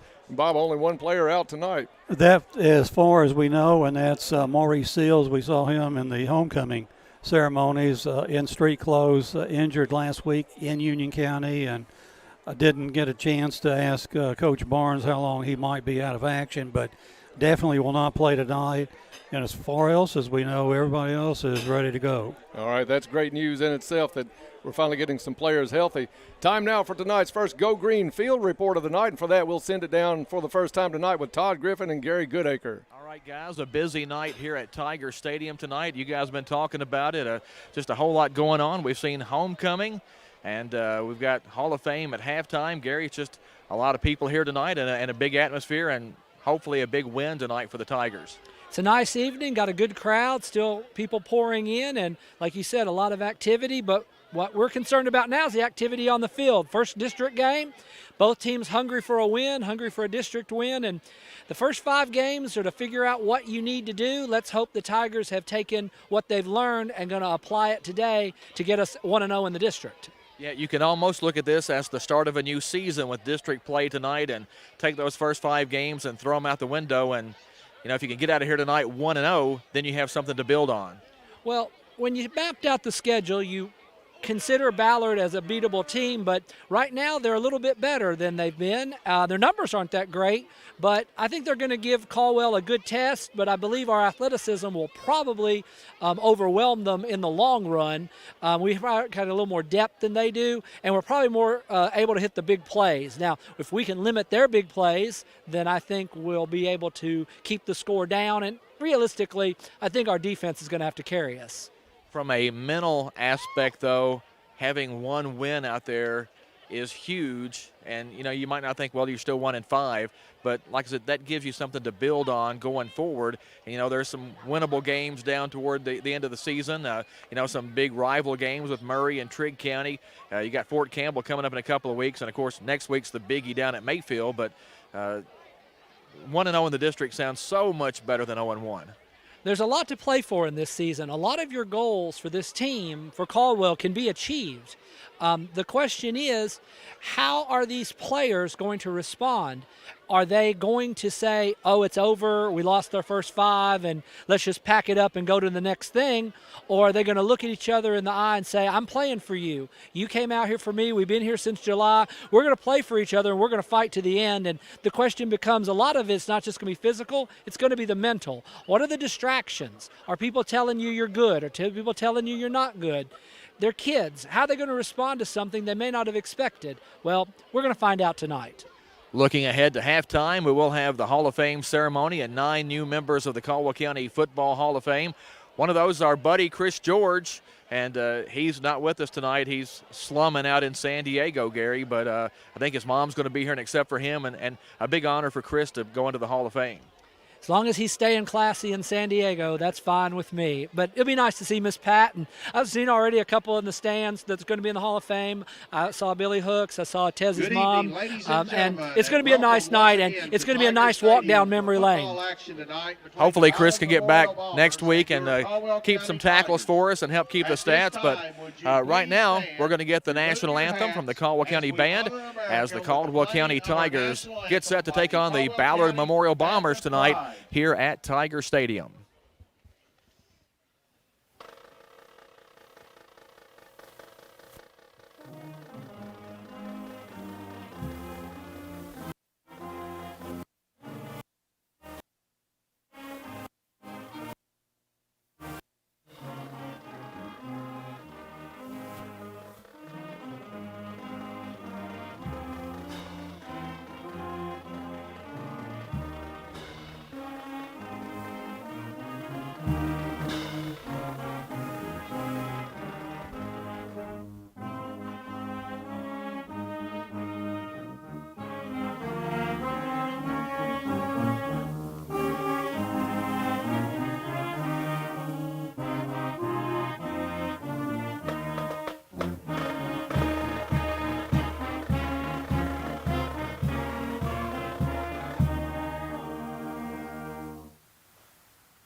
Caldwell County Band of Pride with our national anthem as we get set for football tonight here at Tiger Stadium, the Class 2A First District opener with the Ballard Memorial Bombers. And Gary, the band looks good on the nice new track surface, and the whole facility is looking nice. We just need to get some stripes on this track, and we'll be ready to roll. I think the stripes will make a huge difference. I like the blue, but it does kind of have a lake effect to me. And, you know, the track team's done so well. Let's do a shout out to them. I know their season is still a few months away, but let's give them the credit. I think part of the impetus of having this track is what Steve Shaw's done, and they sent a lot of people to college already on track scholarships. So I think it's just the beginning of a wonderful opportunity for many Tigers to get involved and show what they can do for Caldwell County High School. Yeah, it's been over a decade since we've had a home meet here, so that'll be fun to have that. Guys, big game here tonight. Both teams looking for a district win. But that's going to wrap it up down on the sideline. Back up to you guys. All right, thank you, Todd. Thank you, Gary, for that report. Just over 9 minutes away from kickoff here tonight between the Tigers and the Bombers here at Tiger Stadium. That's going to wrap it up for us on the Farmers Bank pregame show. Farmers Bank and Trust Company, your home of the Tiger debit card, the card that gives back to future athletes of Caldwell County. Stop in and ask the folks down there about that credit card, and they will tell you all about it, or debit card rather, and they will give you all the information you need. We're going to take a break. When we come back, we'll have tonight's coin toss, the prayer, and the kickoff. All of that still to come here on your home for Tiger football, 1580, 103.3 WPKY. For a delicious meal, try Kay's Kitchen in Princeton. They have great home cooking, just like Mom and Grandma used to do. Enjoy cook-to-order breakfast every day, all day. Daily lunch specials include favorites like open-faced roast beef, grilled chicken tenderloins, country fried steak, smoked pork chops, and catfish and shrimp on Fridays. All your favorite veggies, too. And don't forget Kay's homemade desserts. Open Monday through Thursday, 5 to 2, Friday, 5 a.m. to 8 p.m., and Saturday, 5:30 to 11. Kay's Kitchen, 501 North Jefferson Street, Princeton, 1 block from the courthouse. December 10th impacted our community in a way that we will never forget. Much was lost that night, some of which can never be replaced. In the days since, we have witnessed something that can never be taken away. the pride of our community, the resiliency of our people, and their resolve to rebuild. The road to recovery has begun. Farmers Bank wants to do our part to help those impacted by the storm. Let us walk you through the process with our Rebuild Construction Loan Special. Call us or apply online to get started. This is Jeff McDaniels, Farmers Bank and Trust Company, member FDIC, equal housing lender. Bradley Furniture wishes all the Tigers good luck this season. Welcome back to Tiger Stadium, getting set for the Tigers and the Bombers in the first district game of the year for both teams. Dennis Stevens and Bob Hayes here in the booth. John Miller in the truck with us tonight. And, of course, Todd Griffin down on the field. We'll talk to him periodically throughout this matchup. Bob, I'll let you tell the folks about the fine people that sponsor our coin toss tonight. Be happy to, Dennis. The coin toss is sponsored by Farless Realty. Are you ready to sell your home? Call Farless Realty today and let a realtor sell it for you. Ready to buy a home? Don't waste precious time. Farless Realty can help, and interest rates are still reasonably low. They will work hard to find you a home that will fit you and your family and your budget. Contact Farless Realty at 270-365-5058 or stop by 323 South Jefferson Street in Princeton. Check out all their listings on Facebook and at farlessrealty.com. Just under 7 minutes before we kick this one off, the band lined up on the field for the tunnel for the Tigers to come through. They've got the banner for the Tigers to run through. There's a lot of excitement here tonight. We had the homecoming ceremony pregame. Congratulations to Lakin White, the queen for this season. We'll also have Hall of Fame inductions coming up at halftime of tonight's contest. Bob, this one could come down to some line play. Gary Goodacre mentioned that in the segment with Todd and Gary earlier, that he thought the line and the defense would play a lot in this game, play a big role. And we have an award for the best lineman each week, and that is the C3 Electric Power Line Play of the Week. C3 Electric sells and services Generac generators. They also offer new construction, remodels, and more. And with over 25 years of experience, you can trust C3 Electric for quality service and installation. And Todd will have the winner of that on tomorrow's Saturday morning quarterback. Bob, this is the time that we normally have our prayer before the game, and we'll go ahead and do that now as we have about 5:40 left to go before kickoff. Holy God, thank you for another Friday night. We ask that you protect each student that steps on the field tonight, and we also ask that you bless the efforts of each student in ways they never thought possible. And further, Lord, we ask you to give comfort to those people in eastern Kentucky suffering from the recent floods, those people who went through the tornado last December here in the area, western Kentucky area. We ask that you give courage and sportsmanship to the players, patience and understanding to the coaches, wisdom and knowledge to the game officials, and lastly, peace to us all. We ask these things in your precious name. Amen. Amen. Bob, the crowd looks like it's the biggest and maybe bigger than the opening night crowd here at Tiger Stadium. Large crowd on hand. Of course, Ballard, not a lot making the drive over tonight, but still a pretty good number in the stands across the way for Ballard County. I know about 5 or 6 people from Princeton that are here for the first time tonight, Dennis. So at least Hall of Fame, homecoming, and these cheerleader girls will bring out the people every time after time after time. And while we've got some time, I want to go over and let you know the first quarter of tonight's game going to be sponsored by Cozy Living. Cozy Living Interiors and Boutique has been under the ownership and management of Pam and Hap Haverlock for the past 3 years. Beautiful furniture, bedding, accessories, and gifts. They are also your local U-Haul dealer. Cozy Living Interiors and Boutique next to the bowling alley in Princeton. Everything a home should be. Bob, a lot of excitement as the Tigers come out of the locker room and head to the sideline. A little bit of a different uniform concept tonight. I'll let you tell the fans about that. It is. It's the first time we think that we've seen an all gold, all yellow type uniform, and with blue numerals, and it looks great. And we haven't seen Ballard yet, but I think Ballard will be in the white jerseys with green numerals and green pants. So they're late arriving from the locker room, and we've got basically down to 3 minutes and 30 seconds before kickoff. Yeah, it's going to look good tonight. Those uniforms look great contrasted on that field, and the great look at the paint. We got into it just before the homecoming ceremony. The paint on the field for the numbers. A new machine here at Caldwell County that does this automatically, and man, it does a great job. The numbers really stand out, You've got the hash marks. And if you compare this to last week at Union County, there's just really no comparison because this looks like a small college field right here. It definitely is a small college football field, both from how it's constructed and how the field is laid out, and especially how it's marked tonight by the new piece of equipment that we've just gotten in. Not only will that piece of equipment do football fields, but it'll do softball fields and baseball fields. So we're fortunate to take the striping, marking, and all that off of people who maybe you lean on too much to get that done. Bob, very quickly, Ballard County is the bottom team in the 2A standings right now, but Caldwell County on a very irregular year, Caldwell County only 3 notches above that. Your thoughts on that one, what it means to Caldwell County on this game tonight? Well, I just think you have to throw those things out. Our level of opponents have been much harder than the Ballard opponents, and we'll see tonight how we respond by coming out. We still don't know who's going to be kicking off or who's going to be receiving, and we don't yet know who won the toss and what they chose to do. Caldwell County getting ready for tonight's big matchup with Ballard, hoping to pick up that first win and a leg up in that hunt for that playoff spot, because one team in our district is going to stay home when it comes playoff time. So, hey guys, can you hear me? Going to be yes. Go ahead, Todd. You guys got me? Go ahead. Oh yeah, I was going to say I don't know who won the toss, but Caldwell County is going to kick tonight. All right, thank you for that. Just about a minute and a half before we kick this one off. We're going to take a break. When we come back, it is kickoff time between the Tigers and the Bombers here on WPKY. It's a Friday tradition. The smell of popcorn is in the air.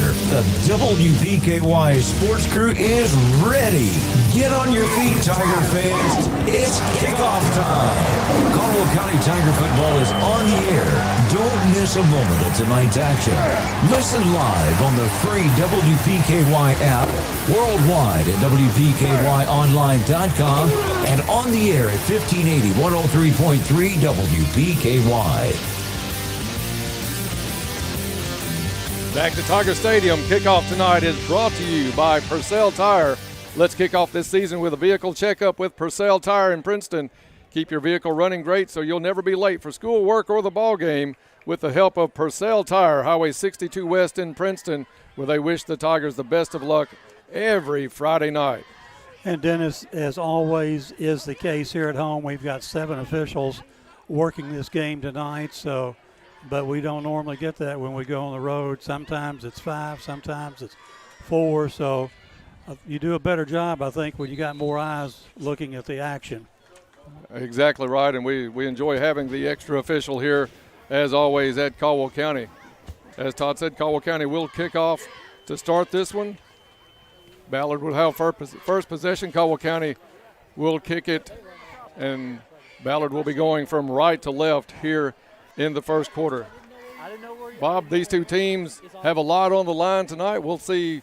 Basically, it's going to come down to who wants it more tonight, who's going to come out and stay focused and try to do the little things right tonight.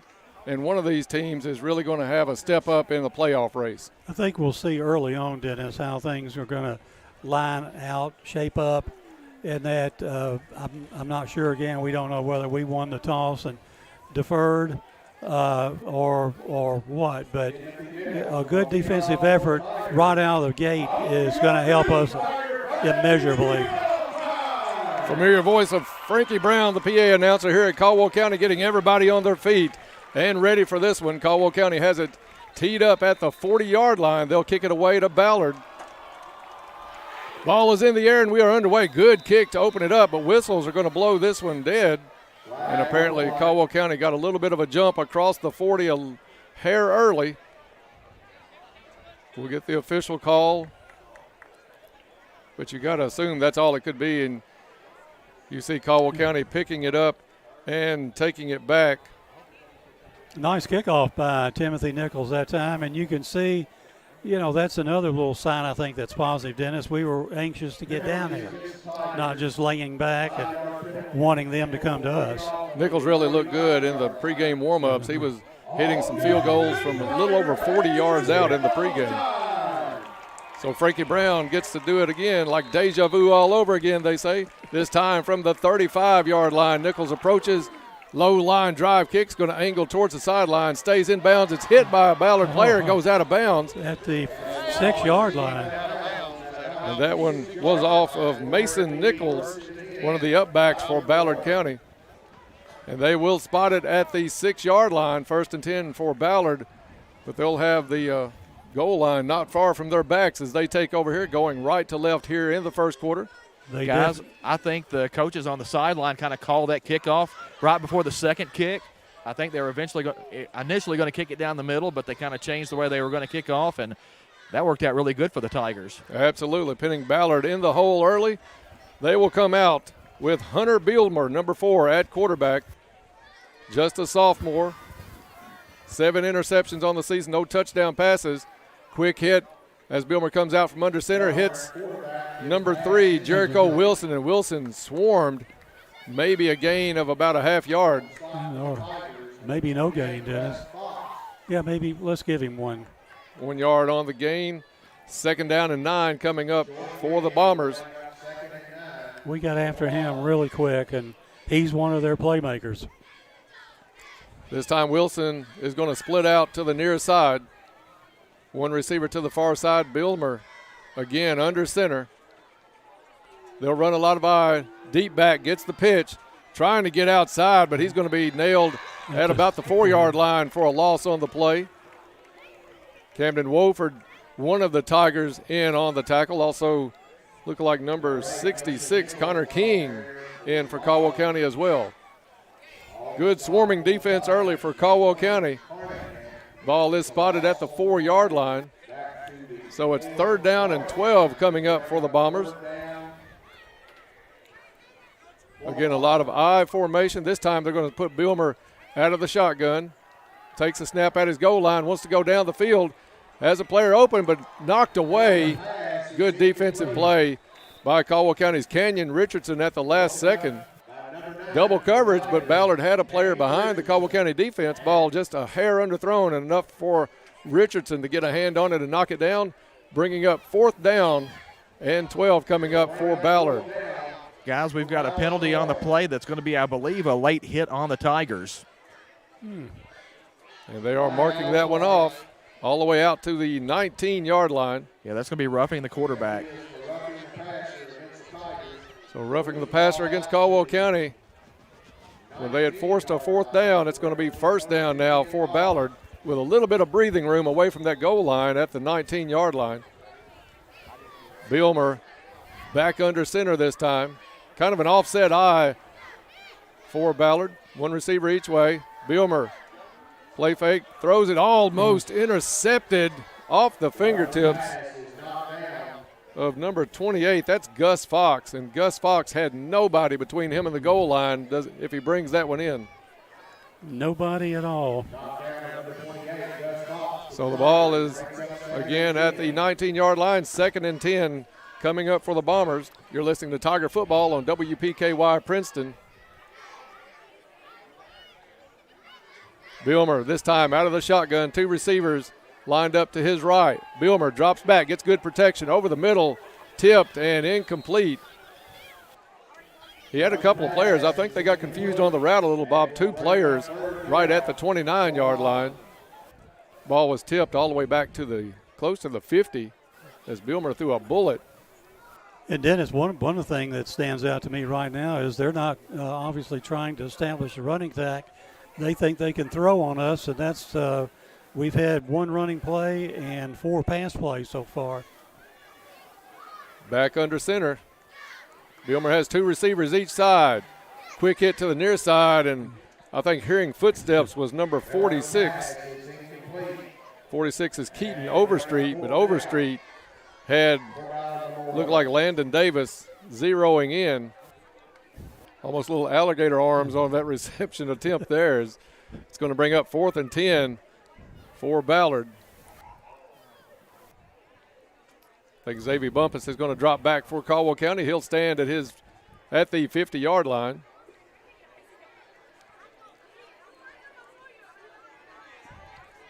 Punt duties are going to fall on number 46. As we said, that is Keaton Overstreet, the junior offensive and defensive lineman.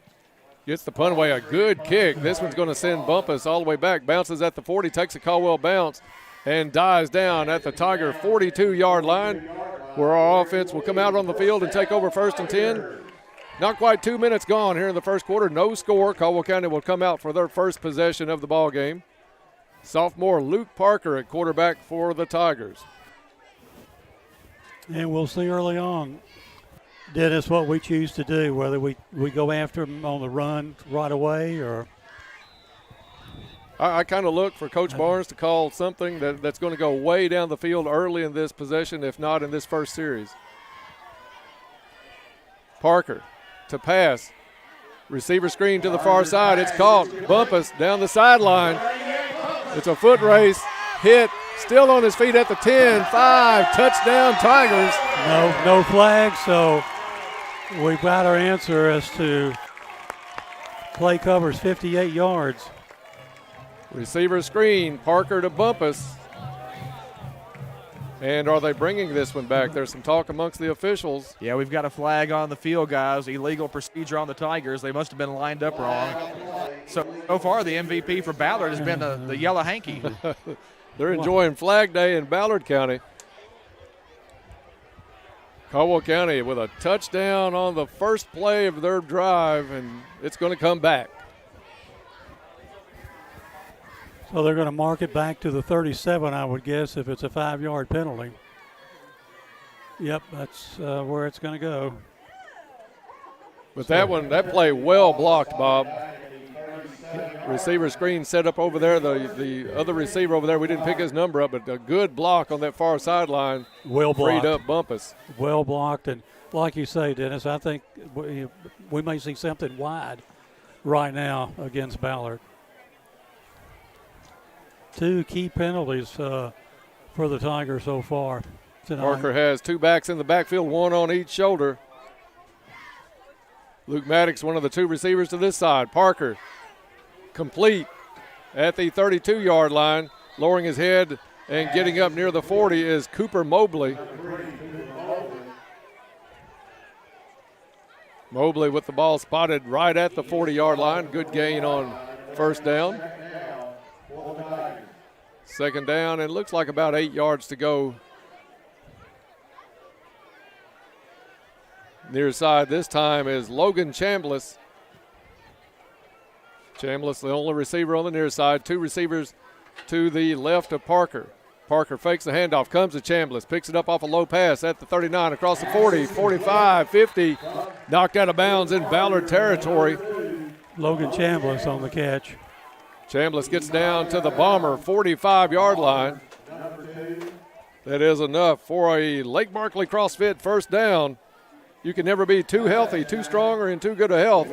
Lake Barkley CrossFit has classes designed for anyone at any fitness level and always free to come and try. Lake Barkley CrossFit, where the athletes train. Compact set for Caldwell County. Parker standing on his 50. Takes a snap, hands off to Carnahan. Carnahan hits the right side, has a hole across the 40, down the sideline. Still on his feet, across the 30, 25.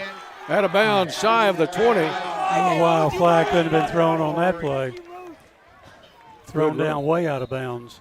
Good run by Jameis Carnahan. Marked at the 22, pickup of 23 yards on that play. I think he ducked 2 defenders on that play. Looked like he just kind of scrunched down and they went over him. Pretty quick kid. Lake Barkley CrossFit first down for Jameis Carnahan. 8:56 left to go in the first quarter. No score, but Caldwell County moving the ball effectively here on this first drive of the evening. Parker's going to send 1 receiver each side. Extra tight end in with Carnahan in the backfield. Parker looking again to the sideline. Carnahan will be to the right shoulder of Parker. Parker out of the gun. Chambliss the near side receiver. Snap is back. Handoff to Carnahan. Carnahan bounces outside to the left. He's got some room. Gets to the sideline and brought down out of bounds inside the 20. So Carnahan with a good gain on first down. We'll get the ball down They're going to mark it at the 13 or 14. Looks like the 14-yard line is where they're going to spot this one. Gain of 8 yards that time for Jameis. Jameis with 2 carries so far tonight for 31 yards. Second down and a short 2 coming up for Caldwell County. Long 3 maybe, Dennis? Or short 2? Well, yeah, short 2 I think is going to be or a long 1. The distance on this one. 2 receivers to the right, 1 to the left. Carnahan with the handoff straight up the middle, bounces it to the left. And he's going to get inside the 10 and maybe inside the 5, very close to the 5. I think. And another Lake Barkley CrossFit first down. That'll bring up 1st and goal for the Tigers, as they have come out looking good tonight so far. Defense held Ballard on the first drive, and the offense moving the football. 8:41 as Carnahan went out of bounds, left on the clock in the first quarter. Blocking back in for Carnahan. Parker out of the gun, takes a snap, drops back, throws complete, and Caldwell County will walk in. Touchdown Tigers, as it's Parker to number 3, Mobley. Mobley all alone, and a good seal off on that line on the block. Had Mobley out there with nobody from Ballard able to get to the outside. That defensive line was sealed off for Ballard like a can of soup. So Tigers up early in this one, 6-0. Timothy Nichols in to try the extra point. Snap is back, kick is up, and it is good. With 8:36 left to play in the first quarter, Caldwell County out in front, 7-0. Back after this. If you're involved in an auto accident, it's your choice where your vehicle is repaired. Some insurance companies refer you to pro shops because they give the insurance company discounts. But with those discounts, the insurance company has input on the parts used and might not always use what is best. At Trice Hughes Body Shop, they're not partnered with an insurance company, but they give the same lifetime limited warranty to the person who owns the vehicle at the time of repairs. Visit Trice Hughes in Princeton for your vehicle repairs. Let's talk sports every Saturday morning. Be part of the live Saturday morning quarterback at the Biscuit Barn and Ice Cream Eatery with host Todd Griffin and your Caldwell County Tiger football coaches. Listen live or come be a part of the conversation Saturday mornings at 9 on 1580, 103.3 WPKY. Back here at Tiger Stadium, that extra point that we just witnessed brought to us by Goodwin Insurance. Goodwin Insurance is your locally owned independent insurance agency capable of handling all your insurance needs. Goodwin Insurance is a proud sponsor of Caldwell County Athletics and wish the Tigers good luck. And now for the play-by-play, I'll turn it over to my friend Dennis Stevens. Thank you, Bob. 7-0 Tigers. Ball put in play by Nichols. Fielded at the 19-yard line. Bouncing it up the middle. Thought the ball came loose for a second, but did not. He gets across the 30 to the 31, and that is number 8, Mason Nichols. So Ballard will take control of the football at their own 32-yard line. 7-0 Tigers, and Bob, offensively and defensively, it looked like the Tigers come out tonight and they are focused on this one and looking to do whatever it takes to win this football game. We've been extremely sharp so far, Dennis, on Ballard's first offensive possession and certainly our first offensive possession. We were sharp. Pitch goes back to Wilson. Wilson wants to pass, has an open man, and drops it at the 40. Wilson had Nichols at the 40, wide open. Nichols could not reel it in.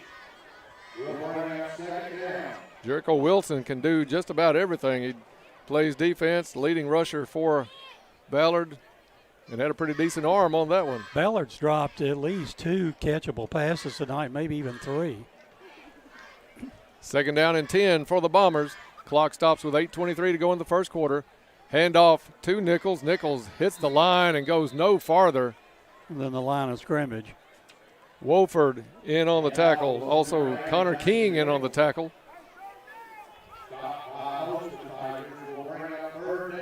The dreaded host of Tigers on the stop.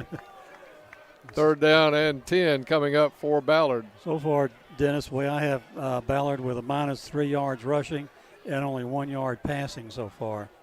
Nichols is going to split near side. Bilmer, the quarterback, goes under center. Offset eye, deep back with the handoff. Hits the left side, picks up some good yardage, runs over the official. Flag in from the backfield, ball loose on the ground. We'll see who comes up with it, but a flag back at the 31-yard line. Tigers do recover the fumble. We'll see what the call is. Hopefully holding against Ballard. We'll see. And it is a hold against Ballard. That's declined, of course, and it is Caldwell County football on the turnover. I did not catch the Caldwell player with the fumble recovery. Todd, you can toss that in if you get that information. We saw the flag come in from the back, but that was a hold against Ballard. So Caldwell County will open this drive in Bomber territory at the 48-yard line. That was Chambliss with the recovery, guys. Gus Fox gets credit for stripping that ball out. Let's make it the 47 where Tigers take over. Parker in the backfield, compact set in. Parker's going to keep it. Play action. He goes deep down the field into double coverage and incomplete. Wanted to get it to Xavier Bumpus, but Bumpus covered well by the Bombers on that one. 2nd and 10 coming up with 7:36 to go. Clock stops with the incompletion. We thought that Coach Barnes may have done that in the first drive, but goes to it with the first play of the second. So far, that's been Luke's only incompletion of the night was on that last throw.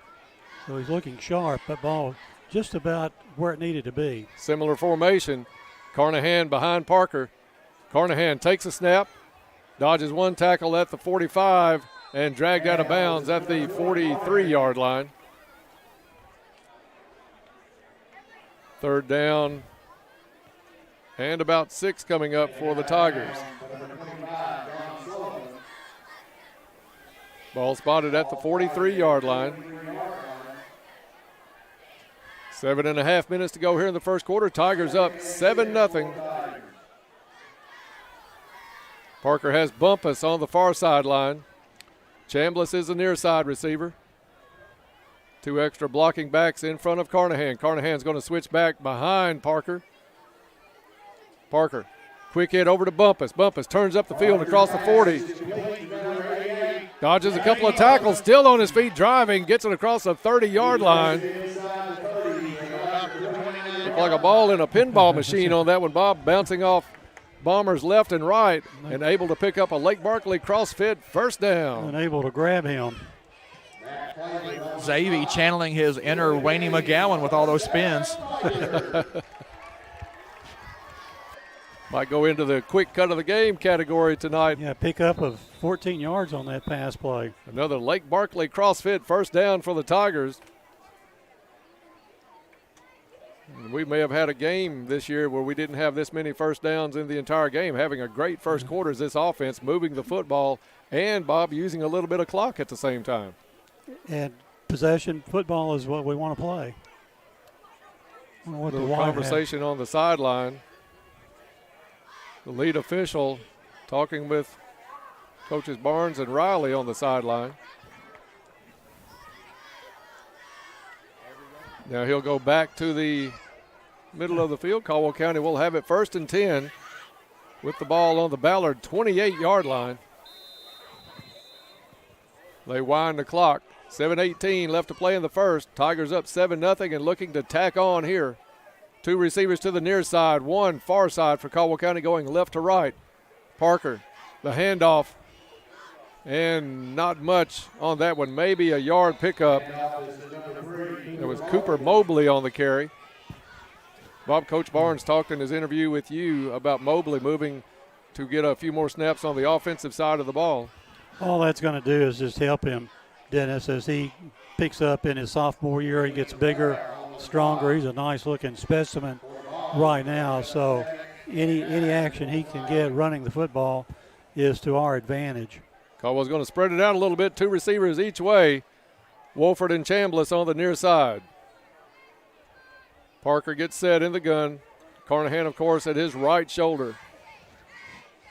Snap is back. Parker drops back, gets good protection, looks down the field, goes over the middle, complete at the 10-yard line, brought down at the 5, and it's Bumpus on the reception. And credit that completion, Bob, to that offensive line because they kept everybody away from Luke Parker. He had time to look off 2 or 3 receivers before finding Bumpus at the 10. 18-yard pass play on that. And that'll be first and goal for the Tigers at the Bomber 5-yard line as we near 6 minutes to play in the first quarter. Nice concentration by Bumpus. Initially bounced on his hand a little bit, kept the eye on it, brought it in, and had a 5-yard gain after the catch. First and goal, Tigers. Bumpus is the far side receiver. And it looks like there's going to be a timeout on the field, and there is. 5:53 left in the first quarter. Tigers up 7-0 back after this. Hey, sports fans, you wouldn't want your favorite sports team to play only offense or defense. When it comes to insurance, why settle for someone that can handle only your auto policy? At Goodwin Insurance, they take care of all your insurance needs. You deserve someone that provides comprehensive coverage and is working alongside you in your community. Contact them today for a quote. Goodwin Insurance of Princeton, Cadiz, or Marion, or online at insurewithgoodwin.com. Back here at Tiger Stadium, that timeout that we just had is brought to us by Travis Construction and Concrete. Travis Construction and Concrete for your construction and concrete needs, as well as driveways, porches, foundations, basement walls, decorative concrete, remodels, and more. Good luck, Tigers. Here's to building a successful year from Travis Construction and Concrete. We'll see if the Tigers can punch this one in from the 5. First and goal with 5:53 left to play in the first quarter. Carnahan's going to line up straight backside of Luke Parker. Parker has Chambliss near side, Bumpus to the far side. That's Mobley in motion. Bringing the blitz was Ballard. Carnahan on the carry inside the 5. Brought down at the 2-yard line. Ballard brought the blitz, but Caldwell ran to the opposite side of the line from it. So Carnahan able to pick up 3 on the carry. Second and goal now from the 2. A 4-receiver set to the far side. This is a brand new play that we haven't seen, Bob. Second and goal. Almost looks like an extra point play, Dennis. Are you going to fade it to Bumpus on the near side or go to the corner, let it be a jump ball? No, it's a low throw, bobbled. Caldwell County had the blocking set up, but the throw at the feet of Carnahan.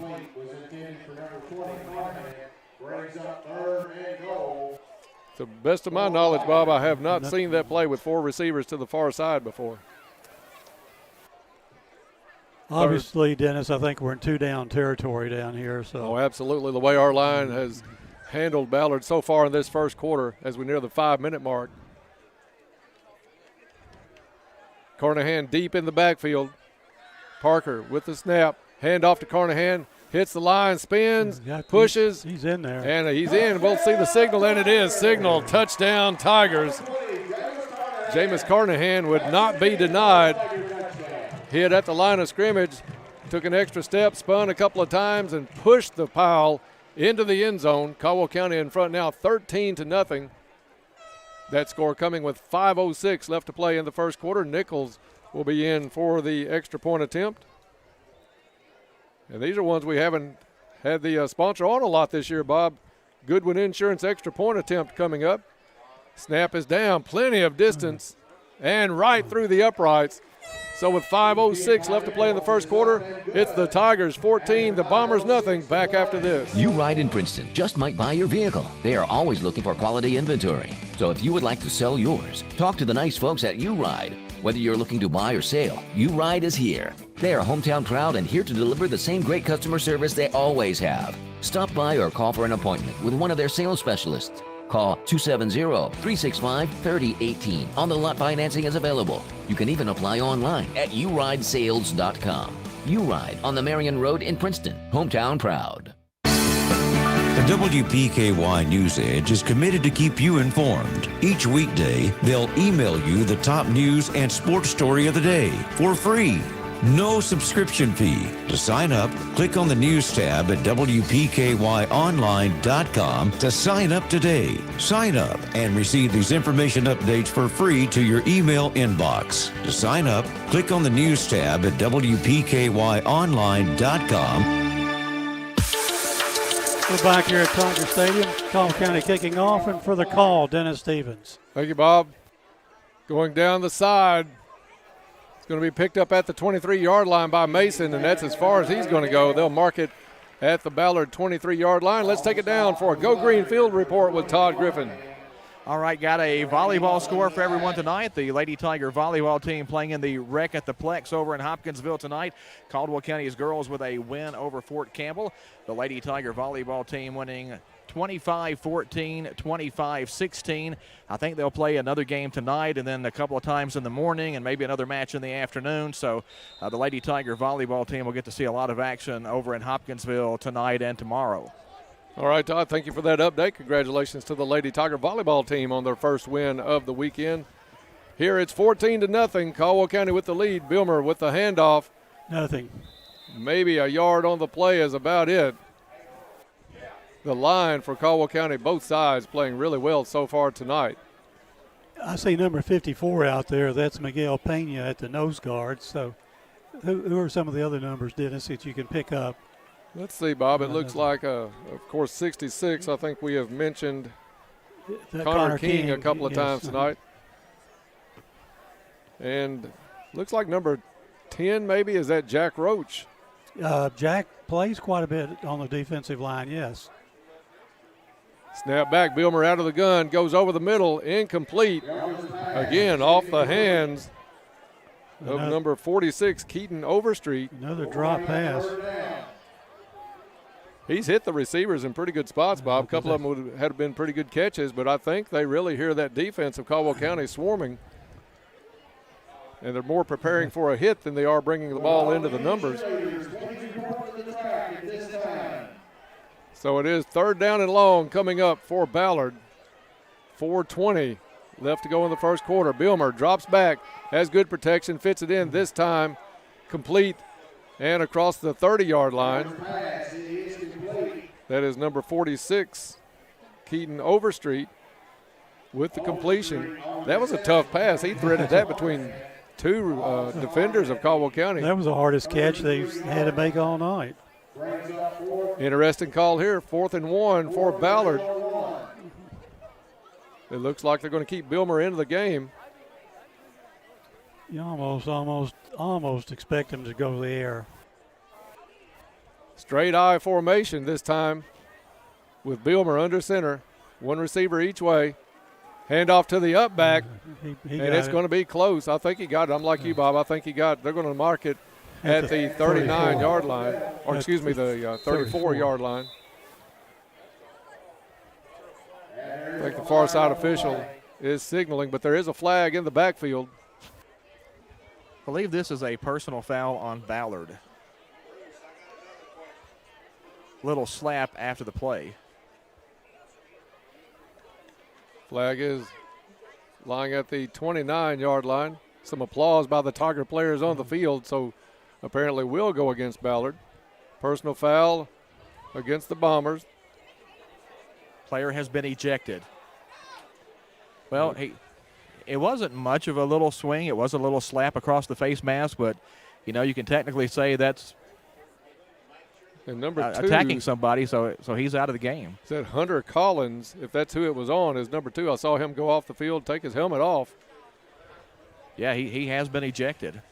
So Collins, I think, was either the 2nd or 3rd leading receiver for Ballard County. So far, they've not marked anything off yet. Flag still lying on the field. Well, Caldwell went ahead and finished the tackle after that play, and maybe could have been guilty of slinging the runner down just a little bit after the whistle. But then the running back responded with a slap across the face mask, and that's what the referee saw. Most of the time, it doesn't matter if you're on a basketball court or football field or where it's at. The second player is probably going to be the one seen. The culprit. Still a conversation amongst the officials. I have not seen the lead official. Do you see the white hat is on the far side? There is Bob talking to the official on the far side and the coach for Ballard County. Trying to work this one out. Clock is stopped with 3:32 left to play in the first quarter. Tigers lead this one 14-0. Ballard had enough for the first down. The far side official had signaled first down, but the flag in the backfield on the personal foul by Ballard County is going to send it back 15 yards. To the 19. and it will be 1st and 10 at the 19. So our fine chain gang on the far side will get that one set up. Bob, you're also an alumni member of the chain gang. My brotherhood. 1st and 10. But they somehow sent me up to the box here, Dennis. I don't know whether that was a promotion or what. Philip, Dono, Fred, they do a great job week in and week out on the sidelines for Caldwell County. 1st down and 10 for the Bombers. Bilmer drops back, gets chased, and he's going to be thrown down in the backfield. That's number 54 for Caldwell County. Miguel Pena. Miguel Pena with the sack. And there was no doubting he was going down. Miguel had him wrapped up. The sack all the way back to the 11-yard line. Bilmer had decent protection, but he just took too long with it. So brings up a 2nd and 18 for Ballard. Caldwell County looking really sharp, Dennis. Clock stopped on the play. I'm not sure. 3:27. Now they started back up. Bilmer out of the gun. Drops back again over the middle. This one's intercepted at the 22, and it's going to be a touchdown, Tigers. No, Jameis. That is Jameis Carnahan. Jameis Carnahan with the pick and the score. What was the yardage on the 22-yard interception return for Jameis Carnahan, and the Tigers with their best quarter of the season by far, 20-0 now over Ballard Memorial. 3:12 left in the first quarter. Parker will come out to hold, and Nichols will try the Goodwin Insurance extra point attempt. They get set. Nichols nailing the first two with ease. Low snap. Parker gets it up, and this one's up and good. 3:12 left in the first quarter, and Caldwell County starting to route this one 21-0. Caldwell County, that extra point brought to you by Goodwin Insurance, your locally owned independent insurance agency capable of handling all of your insurance needs. Goodwin Insurance is a proud sponsor of Caldwell County Athletics, and they wish the Tigers well. Bob, a first quarter that the doctor had ordered for Caldwell County for some time now, finally coming through for them tonight as they take a 21-0 lead. Both these teams 0-5 on the year, so some good things happening for Caldwell. And I think, Dennis, they've got to be uplifted. Everybody on that field should be some state of euphoria, if you will. Absolutely. And I think every player is doing what they're taught to do tonight. I think the focus is there, the intensity is there, and the enthusiasm is there. And that's a credit to this coaching staff as well, getting a team to be ready for a game with everything going on and being 0-5 at the same time. Absolutely. Nichols approaches on the kickoff. They're going to send it in the way of Mason again, fielded at the 25-yard line. Going to try to get to the far side across the 30 and brought down at the 33, 34-yard line. Flag in from the sideline. Ballard keeps shooting themselves in the foot. That's going to be against them for personal foul. Nichols had a pretty decent return, but the side official is going to throw the flag in on this one. Flag is a personal foul against the Bombers. So another unsportsmanlike against Ballard Memorial will take them back to their own 25-yard line. 3:07 left in the first quarter. Let's take it down for a Go Green Field report with Todd. Yeah, guys, we were just trying to determine that penalty there, but Bombers maybe losing their composure a little bit here in this first quarter. A couple of penalties that have kind of hurt them after, they had the benefit of a penalty too early in the game. Two receivers each way in a compact set. Bilmer drops back, really going to the air more. This one's going to be intercepted. Davis will walk this one in. Touchdown, Tigers. Landon Davis. It's almost like he had a white and green jersey on out there, Bob. That ball directly to him. Yardage, Dennis, was 18 yards. About 18 yards on the pick six for Landon Davis. Caldwell County just pouring it on now. Even 3 minutes left in the first quarter. Thank you. And Nichols will try to tack on another Goodwin Insurance extra point. They're saying about a 25-yarder on that one, guys, on the 25, pick. And, all right. Man, hit him right in the hands. 25. Nichols set. There's a lot of movement. Flags are down. I think Ballard jumped, but this one they did not signal. It is the good on the kick, so Caldwell County will decline that penalty. 3 minutes left in the first quarter, and the Tigers letting it roll tonight, 28-0. Back after this. December 10th impacted our community in a way that we will never forget. Much was lost that night, some of which can never be replaced. In the days since, we have witnessed something that can never be taken away. The pride of our community, the resiliency of our people, and their resolve to rebuild. The road to recovery has begun.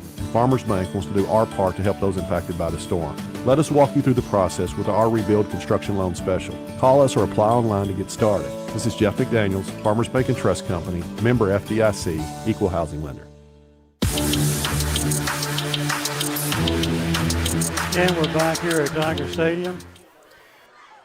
We can understand how the Ballard quarterback has thrown about 7 interceptions this year, Dennis. We've seen 2 so far tonight, and Caldwell County has walked them into the end zone on both occasions. And for the kickoff and the call, the kickoff, my friend, Dennis Stevens. Thank you, Bob. Carnahan and Davis with pick sixes tonight. Caldwell County running away with this one early. Nichols down the middle of the field, caught on the hop at the 19-yard line, taking it to the far sideline, across the 25 out to the 27-yard line.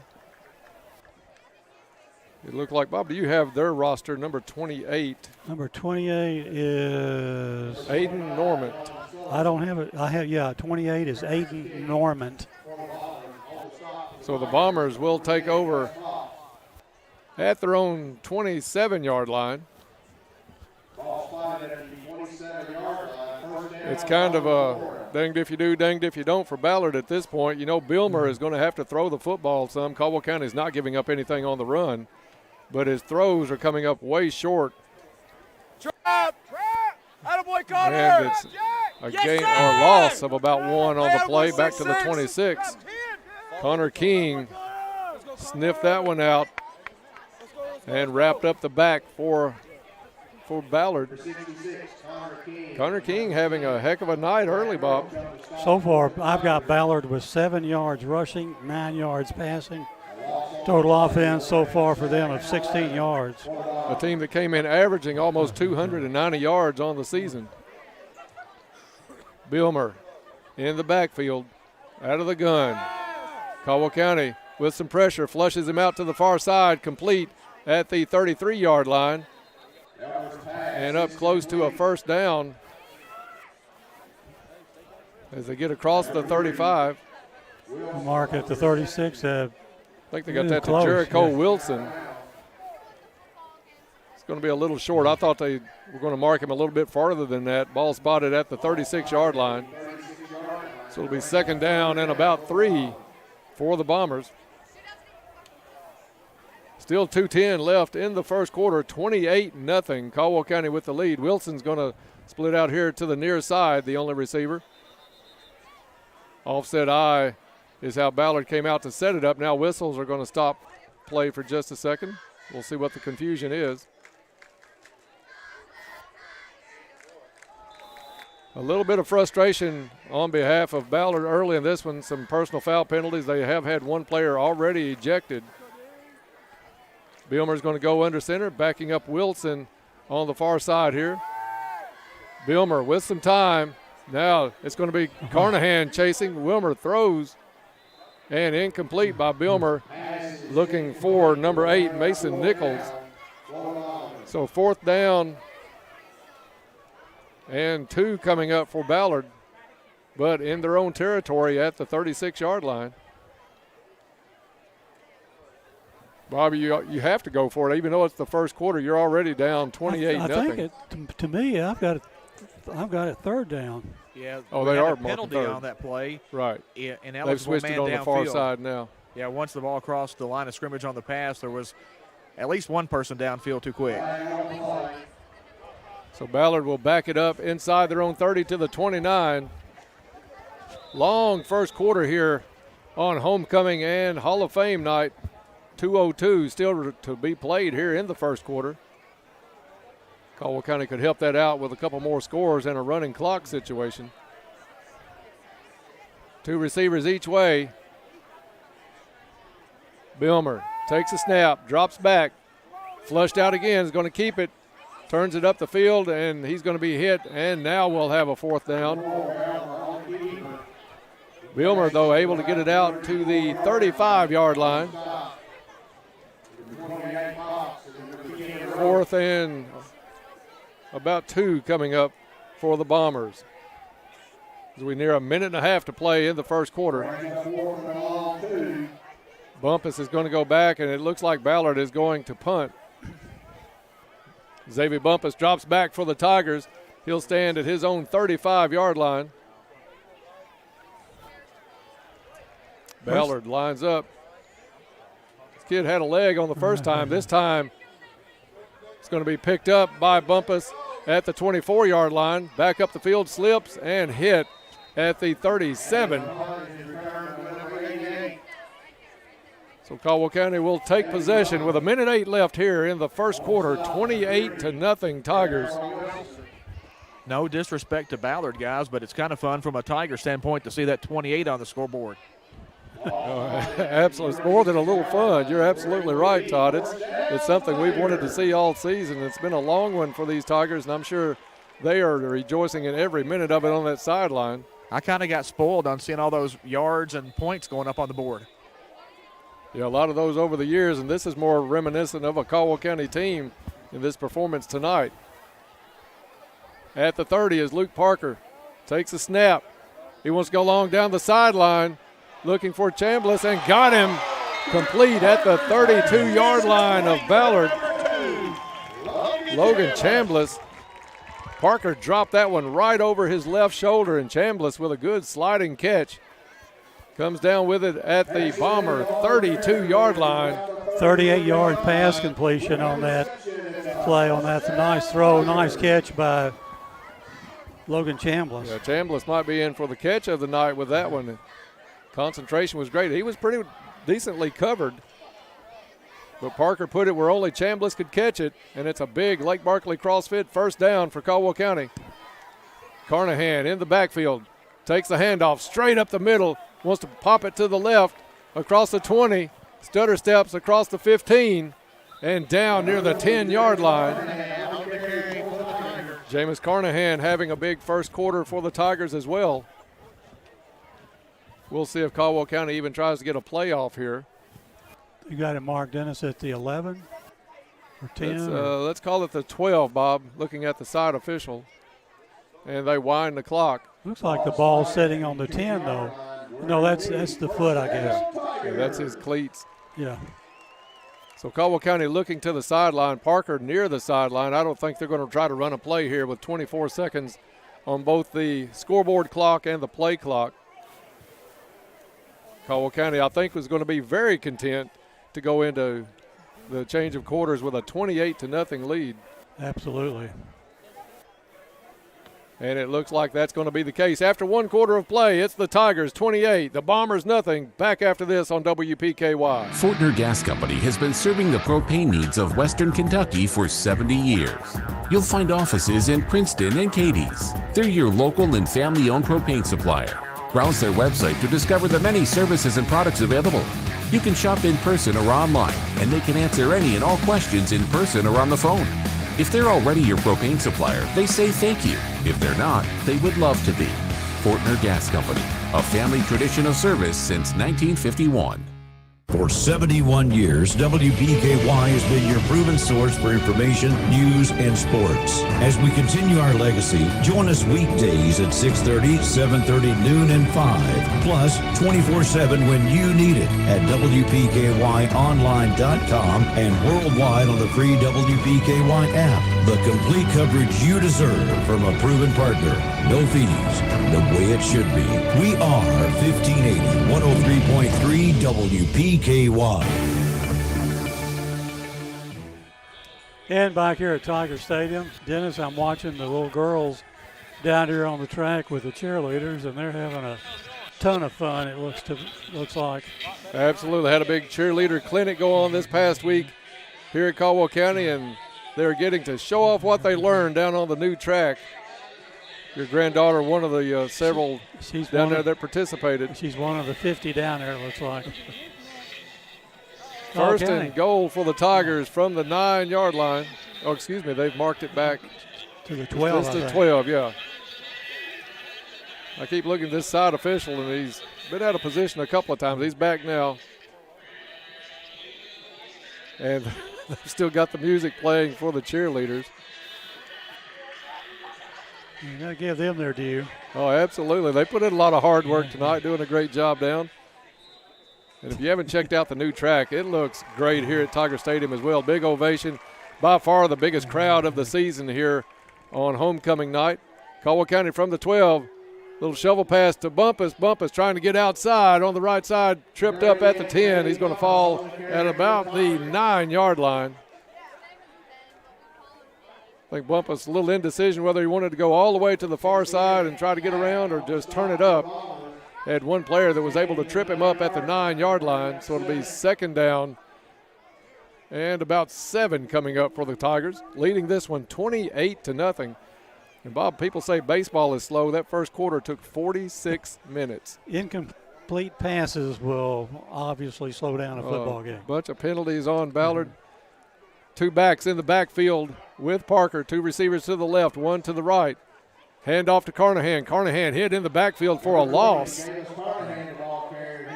Ballard read that one the whole way, jumped it, and Carnahan had nowhere to go. Marking back to the 13. I think they're going to make it the 14-yard line. Minus -5. Loss of 5 on that play. That play didn't fool anybody as Ballard had that one from the get-go. Brings up 3rd and 12 for the Tigers. Easily within the range of Timothy Nichols, but you want to get that first down and keep pouring it on here if you're Caldwell County. He's going to put Mobley in motion. Pass complete at the 15, 10, 5, and Mobley brought down at the 4. So Cooper Mobley on the reception. It is 4th down for the Tigers. We'll see if they go for it. Bob, I think we go for it because if you don't make it, you've still pinned Ballard back inside the 5-yard line. I do too, and we're not looking to try to get our field goal kicker field goal opportunities, I don't believe. It's Carnahan behind Parker. Wofford in the block as well. Carnahan finds a hole and sneaks through. Touchdown, Tigers. Caldwell County scoring on every possession so far tonight, and also a couple of defensive touchdowns. Do they go for 2 here and get the running clock going? They do not. They're bringing Nichols out. So a Goodwin Insurance extra point attempt coming up for Nichols. And we saw your granddaughter earlier. We'll just get a big wave out of mine down below, Bob, as she's out for her first Tiger football game. Parker on the hold. Nichols to put it up. Kick is up. And it is good. 9:54 left to play in the half. 35-0 Tigers back after this. Your local McDonald's wants you to know that they are ready to serve you for breakfast, lunch, and dinner. Dine-in or the drive-thru is always open, and they offer curbside pickup service.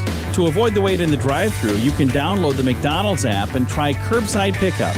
Stop in soon and enjoy breakfast, lunch, or dinner at your local McDonald's. Proud to be a part of this community. McDonald's of Princeton, proud supporters of the Caldwell County Tigers. Tomorrow night, Coach Stoops and the Cats play under the lights against a foe from the MAC. Let's go! Northern Illinois Huskies and your Kentucky Wildcats. UK hits the gridiron to take on Northern Illinois University tomorrow. All the coverage begins at 4. 106.5 WKDZ and worldwide at WKDZradio.com. Back here at Tiger Stadium, the Tigers lined up for the kickoff and for the call. Dennis Stevens. Thank you, Bob. Nichols puts it a good kick on, fielded at the 13-yard line across the 20. Wilson across the 30, still on his feet at the 40, trying to get to the outside and pushed out of bounds at the 43-yard line and jumps the Tiger bench on the way as he was pushed out of bounds by Nichols. So a big return. Number 3, Jericho Wilson, by far the best player on the team for Ballard Memorial. Did you guys see him hurdle the bench right there? We did, yeah. That was mentioned impressive. that after being hit by Nichols on the sideline.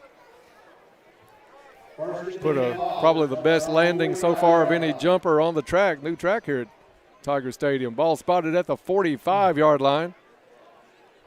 Ballard trailing this one 35-0.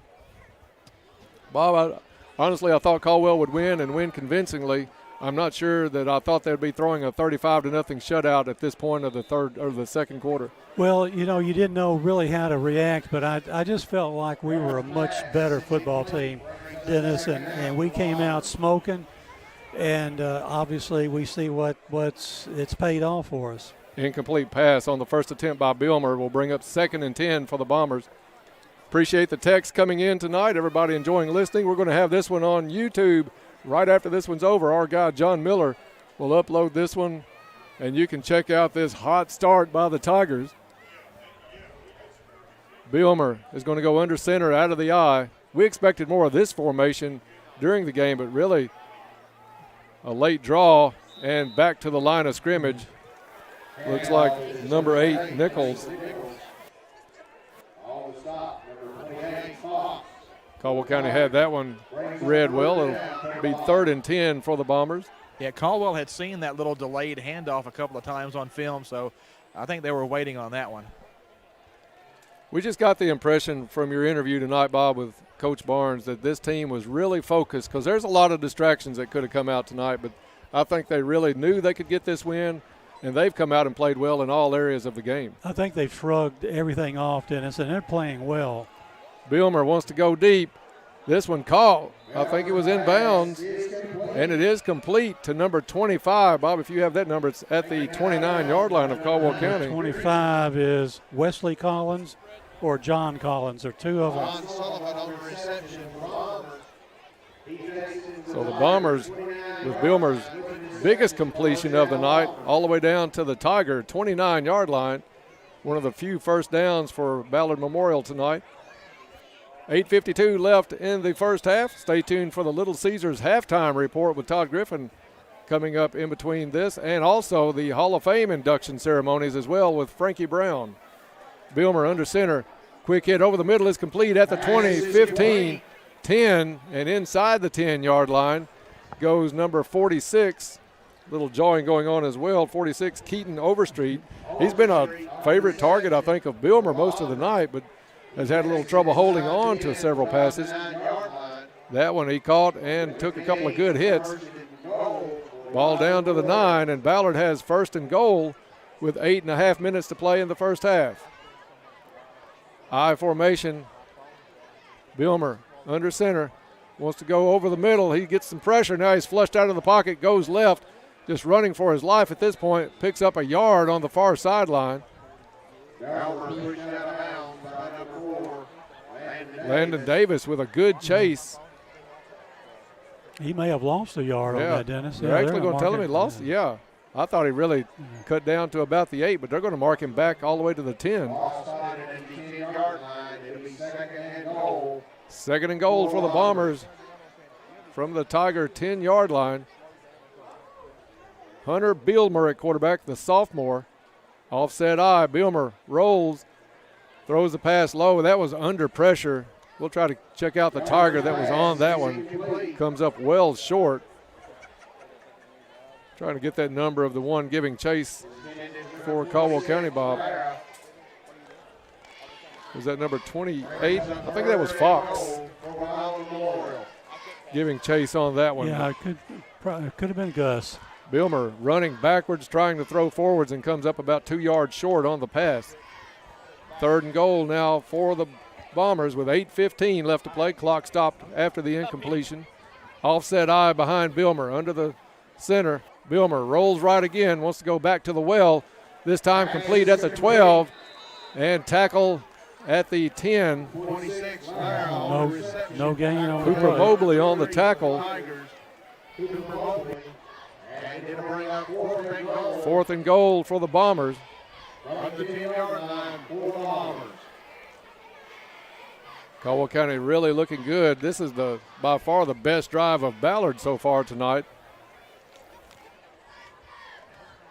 And as expected, they keep the offense on the field down 35-0. You're listening to Tiger Football on WPKY Princeton.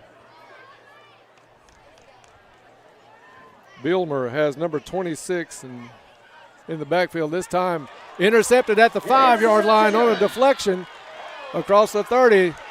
Going all the way is going to be Mobley. Cooper Mobley down the sideline. 10-5, touchdown Tigers. 3rd pick six of the night for Caldwell County. Cooper Mobley got that one on a deflection. Would he take it about 90? I think he caught that one on about the 5-yard line. 95. We'll check down with the stat crew on that one, but a score was 7-11 to play in the first half. Gets us out to 41-0. And Nichols is going to come out.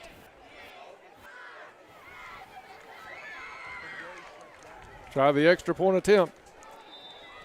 Bob, I think this equals all the Goodwin Insurance extra point attempts for the season here in the first half.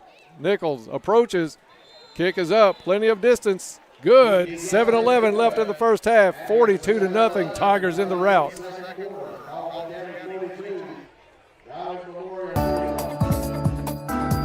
With Planters Bank, you're served up points with every swipe of your Planters check card with You Choose Rewards. You'll earn points on every credit transaction you make with your Planters Bank Visa check card. Visit PlantersBankOnline.com to learn more. You choose rewards on the Planters Visa check card.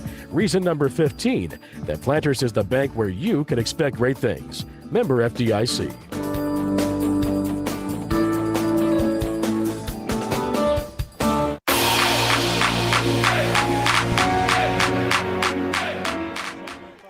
Now, welcome back to Tiger Stadium.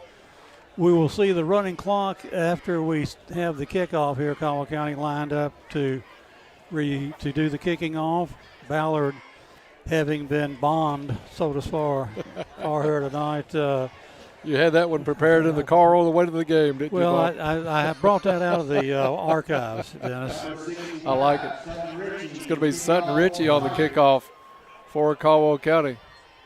And this is really what you like. I think the varsity has proven they can play. We get some of these younger kids in here and see what they can do as well. Good kickoff by Ritchie down to the 11.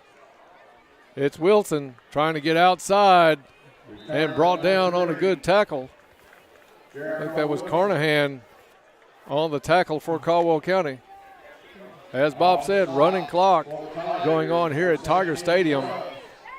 As we go under 7 minutes to play in the first half, Tigers up 42-0. And we're going to have a lot of clean jerseys coming in for the rest of this ball game. Eli Stevens is going to be one. He'll play one of the defensive backs. Also Kenyon Richardson in. They're going to leave Luke Parker in at free safety right now. Guys, we're going to go with a 96-yard interception return on that one. 96. Missed it by that much. Bielmer across the middle, nobody home. Wanted Wilson, but he was covered well by Landon Davis. 2nd down and 10 for the Bombers from their own 23-yard line. Yeah, when two of the stat guys look at you and both say 96, I always go with 96. How does that stack up, Todd, record-wise? I know we had one a couple of weeks ago that we thought could be threatening the longest return. Yeah, Logan Chambliss had one here a couple of weeks ago that was, 94 yards? I think we decided that was 3rd. Bielmer through the air, going to the sideline, looking for Wilson. Incomplete.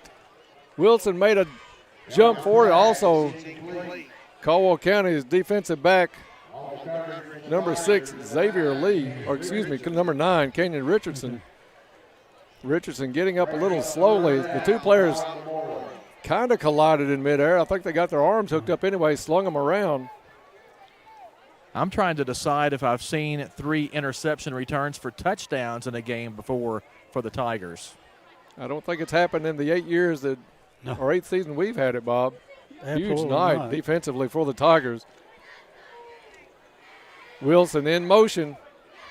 They try to take it out to Wilson, and I think Wofford, had he not been ready to hit Wilson, might have looked up and had that one. Incomplete. 4th and 10. Down to 4:45 on the first half clock. 42-0 Caldwell County. Well, and we had kind of struggled a little bit this season in creating turnovers, so it's good to see, a fumble recovery tonight and those 3 picks. And a much happier Coach Barnes coming up in the interview, going to the locker room, I'm sure, at half. Back to punt. Ballard gets the kick away. Bumpus fields it at the 42-yard line on a bounce. Bumpus across midfield, across the 40, looking down the sideline, 30, 20. Pushed out of bounds, just shy of the 20, though. We'll call it the 22. So Bumpus with a nice return, and Caldwell County will bring the offense out. I started to say to put the nail in the coffin, but I think that coffin is pretty much shut at this point. 42-0 Caldwell County. 3:46 now to play. Parker with Carnahan in the backfield. Those two may be on the field, maybe a series in the second half, but not much more than that, I'm sure. Parker drops back, flag on the play, illegal motion, Caldwell County. That'll bring up 1st and 15. Running clock going on here as Caldwell County got that going a little bit earlier here in the second quarter.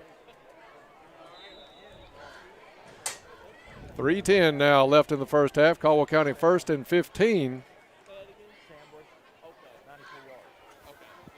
Snap is back. Parker under pressure. Complete. On the far sideline. This one's going to go for a touchdown, but it may come back as a flag comes down in the backfield. Looked like number 81, Luke Maddox maybe. We'll check that number. Said targeting on Ballard Memorial, so this is going to stand.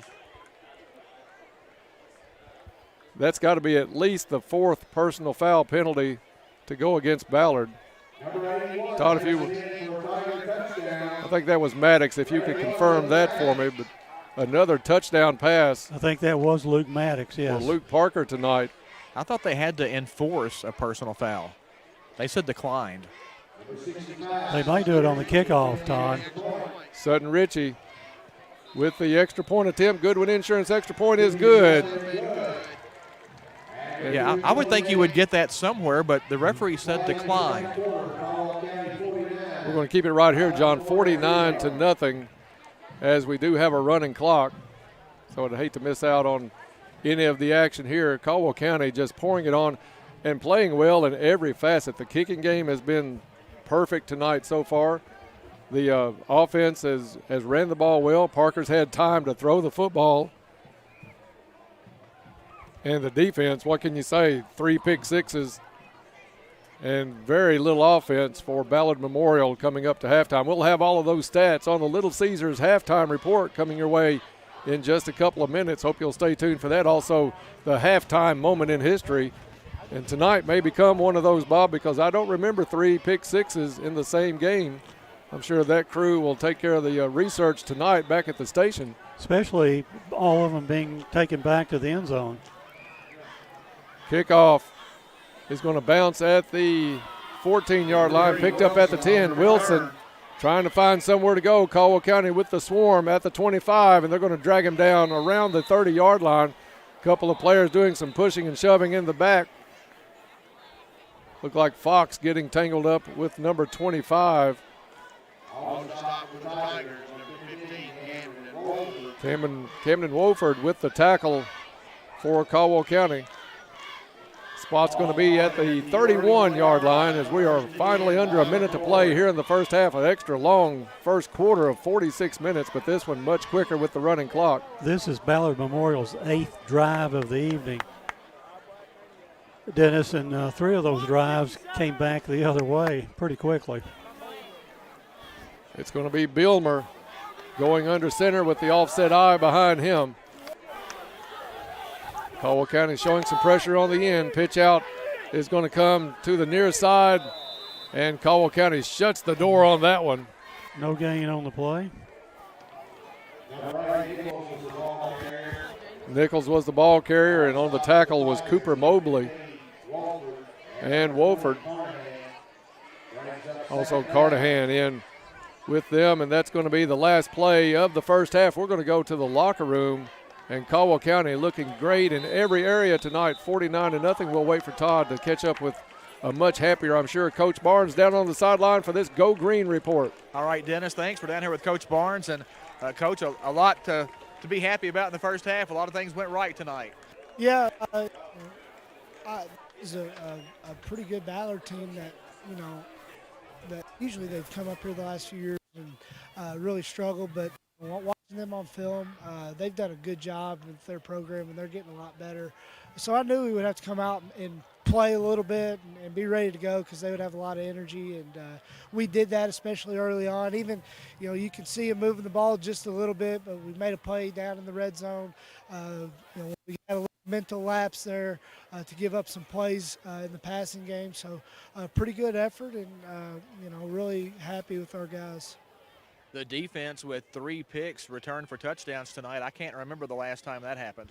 Yeah, that's, anytime you can turn turnovers into points is obviously a really big deal, and to do that 3 times in the half there, great plays by all those guys, and good pursuit getting to the ball, and some things that we've tried to work on, in practice. So it's good to see that stuff finally show up on Fridays. All right, Will, good luck in the second half. Thanks. That's Tiger head coach Will Barnes. Caldwell County up big here at halftime. Dennis, back up to you guys. All right, thank you, Todd. We'll feel out how long it's going to take for the halftime Hall of Fame induction, so we're going to send it over to our friend Frankie Brown for the Hall of Fame ceremony.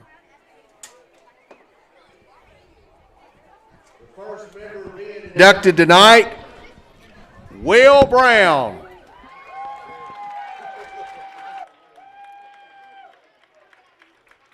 Will Brown was a lineman who is also a former Tiger football assistant coach. He was a senior football player in 1985. Will was a two-way player, offense and defense. He recorded 50 tackles as a senior. That was 5th on that team that season. Brown's final game as a Tiger was Caldwell's memorable 15-7 upset win at Mayfield in the last game for legendary Tiger head coach Al Giordano. Caldwell County went 3-7 that year, but they beat 2 state champions in 1985, Mayfield and Crittenden County. It is widely mentioned that with Will's aggressive physical play and leadership, that was a huge factor in that upset win against Mayfield that night. Will was also an assistant coach on the Tiger State Championship team in 1998. He has remained a supporter of the Tiger sports program and the Caldwell County school system. He is currently the food service director for Caldwell County Schools. And folks, let me tell you, he works diligently to make sure Tiger athletic fields are in phenomenal shape. Ladies and gentlemen, Mr. Will Brown.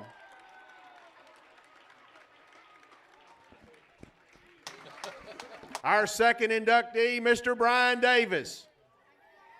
Davis was a key member of the Caldwell teams in the 1980s, starring at fullback and at linebacker.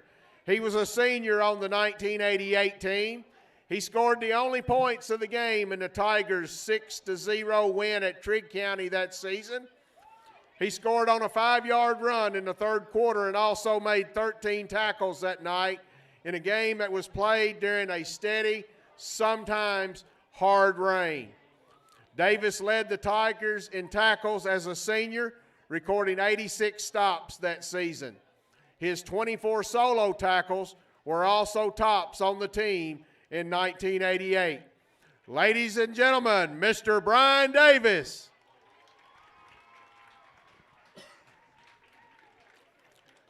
Next is Chris George. Chris is a longtime member of the Tiger football stat crew and a football booster and contributor. He is a 1994 Caldwell grad and regularly makes the trip from his home in Bowling Green to attend Tiger games and keep stats. He is currently the Director of Federal Programs at South Central Kentucky Community and Technical College after spending 20 years at WKU. He received his bachelor's degree from WKU in '99, a master's in 2001, and a doctorate in 2017. He is also a KHSAA baseball umpire, and he works out of the 4th Region and has officiated state tournament games.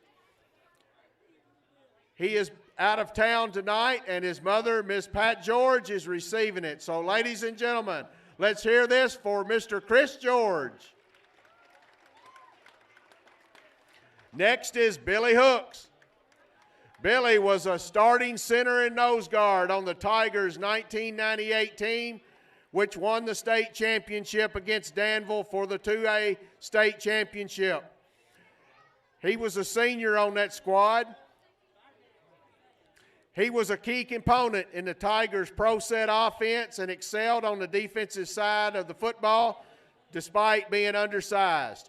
He recorded 127 tackles in 1998 as the Tigers completed the year with a 14-1 record. Those tackle numbers ranked 13th on the Tigers' single season list. Hooks received All-State honorable mention as a senior. Ladies and gentlemen, Mr. Billy Hooks. Next, we have Tez Civils.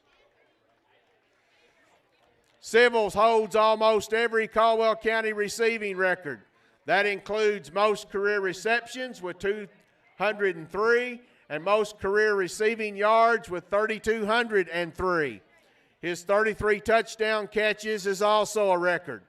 He holds a single-season Tiger receiving record with 95 receptions for 1,418 yards and 16 touchdowns in 2012. Civils was a second-team All-State selection as a senior. He set a single-game record with 244 yards receiving in Caldwell's 80-62 win at Callaway County to open the 2011 season. Civils comes from a family of stellar athletes. His grandfather, Marvin Copeland, was a receiver on the 1963 state championship team here at Caldwell County. And his uncle, Byron Copeland, was also a two-sport standout at Caldwell County. And I think most probably remember the catch he made down here by the scoreboard against Murray that year, a one-handed catch.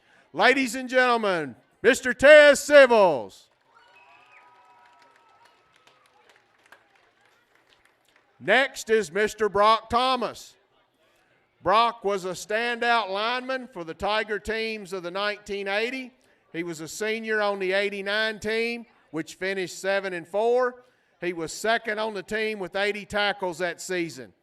He finished his career with 194 tackles. He is a former Caldwell County Judge Executive. He has been a longtime supporter of local sports and is heavily involved in the youth sports program and currently a member of the Caldwell County Youth Incorporated Board of Directors. Mr. Brock Thomas.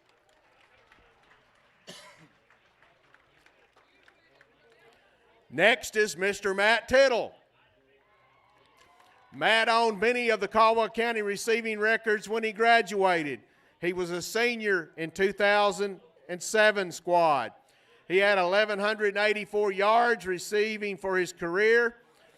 He was third on Caldwell's receiver to the top 1,000 yards and graduated first on the Tigers' all-time list. He is now 13th on that list.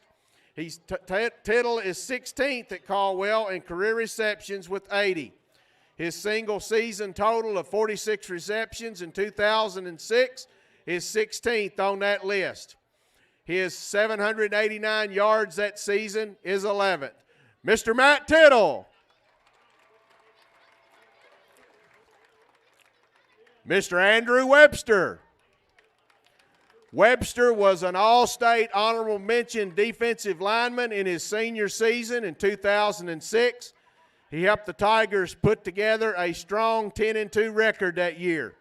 He was fourth on the defensive unit in tackles with 86 stops, including 11 tackles for a loss. He recorded 4 sacks that season. He also had 2 forced fumbles and a fumble recovery. Webster finished his career with 187 tackles in the seasons that he played. Mr. Andrew Webster. And now we have Mr. Cole Webster. Cole was a key member of the Tigers state runner-up squad in 2012 and still holds Caldwell County's all-time sack record. He recorded 25 sacks from 2009 to 2012. That record still stands. He also still owns a single-season sack record, getting to the quarterback 12 and a half times in the 2012 season. He's third on the Tiger all-time tackles list with 361. His 128 tackles in 2012 is 10th on the Tigers single-season list.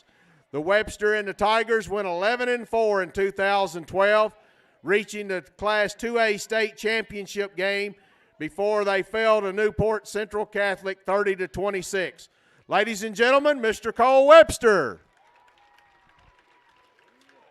And let's give all of our Hall of Fame inductees a round of applause. And that's going to conclude the Hall of Fame ceremonies tonight. 9 new entries into this year's class, and congratulations to each and every one of those. The band will take the field now. We'll take about a 30-second break. When we come back, we'll get underway with the Little Caesars halftime report with Todd Griffin. That's next. Do you want to get into the best shape of your life? Okay, let's be honest. You just want to get into some kind of shape. Then now's the time to get to Trilogy Performance Sports and take advantage of their $100 monthly family plan. This offer allows every member of the family living in the house to use the facilities at Trilogy as well as join the classes. What a deal. Don't wait. Get in shape. This offer is only for the month of September, so start exercising now and run to Trilogy Performance Sports to sign up. For more information, go to trilogyperformancesports.com. Life is filled with moments. Moments we share with those we love, worry about, and strive to protect the most. At Woodman Life, we provide life insurance and retirement products to help protect you and your family so that you can enjoy all the moments to come. This is Josh Ray, your local Woodman Life agent. Come see us at 1009 West Main Street or give us a call at 365-6111. Certain eligibility and age restrictions apply. Woodman of the World Life Insurance Society, Omaha, Nebraska. Learn about your heart health with a simple scan. The Cardiology Clinic at Caldwell Medical Center features a highly trained team of heart health specialists and years of experience in cardiac health and wellness. Our specialists provide a wide range of cardiac-specific services, offering coronary artery calcium testing, stress test, echocardiograms, sleep studies, and more, all right here close to home. To schedule an appointment, visit caldwellmedical.com. Hello, I'm Jason Redford, Community President, First Southern National Bank. When First Southern National Bank says we believe in you, it means we also believe certain things about you. We believe that you want to live a life of margin, where you can balance spending, saving, and giving. We believe that you want to make wise financial decisions to enable that kind of living. Because we believe in you, we are here for you every step of the way. Visit fsmb.net to learn more. Member FDIC, Equal Housing Lender. As a community-owned enterprise, the Princeton Electric Plant Board provides services to the people in the Princeton area. One of the services they provide is to make sure the lights are on over our fields and courts for our Caldwell County Tigers. From everyone at the Princeton Electric Plant Board, good luck to all the Caldwell County Tigers and hopes for a safe season. And a big electric roar to their Tigers, Preston Burrell and Lily Hoare. You'll find over 30 years experience to work for you at U-Ride in Princeton. They are hometown proud and ready to serve your vehicle needs from start to finish, and they do it all safely. You'll find variety and quality vehicles along with on-the-lot financing. And of course, you can always apply online at uridesales.com. Stop by or call for an appointment today with one of their friendly sales staff at U-Ride on the Marion Road in Princeton. 270-365-3018. Hometown proud. Go Tigers! Your Caldwell County Volleyball is on WPKY. I'm Sue Stone, and I want to invite you to join me for all of your Caldwell County volleyball coverage on WPKY. Coming up Tuesday evening, we'll have all the coverage of the Caldwell County Tigers playing Livingston Central. Join me, Sue Stone, for all your Caldwell County volleyball coverage on WPKY. Caldwell Volleyball is on 1580 103.3 WPKY, your free WPKY app, and at WPKYonline.com.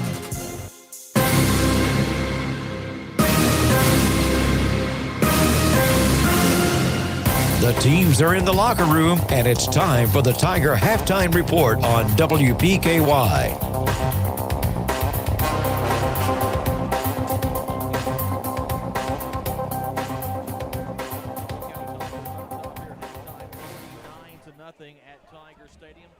Busy night at the stadium. It's homecoming night. It's Hall of Fame night. Little cheerleaders here tonight. Everybody in the house, and the Tigers with a big lead at halftime, 49-0. Time now for the Little Caesars halftime report. Little Caesars, home of the $5.99 hot and ready pizza. Get game day ready this season with a $10 Fanceroni Pepperoni Old World Style Pizza. Little Caesars in Princeton wishes best of luck this year, Tigers. Go get them from Little Caesars. And we start with the Madisonville Community College scoreboard.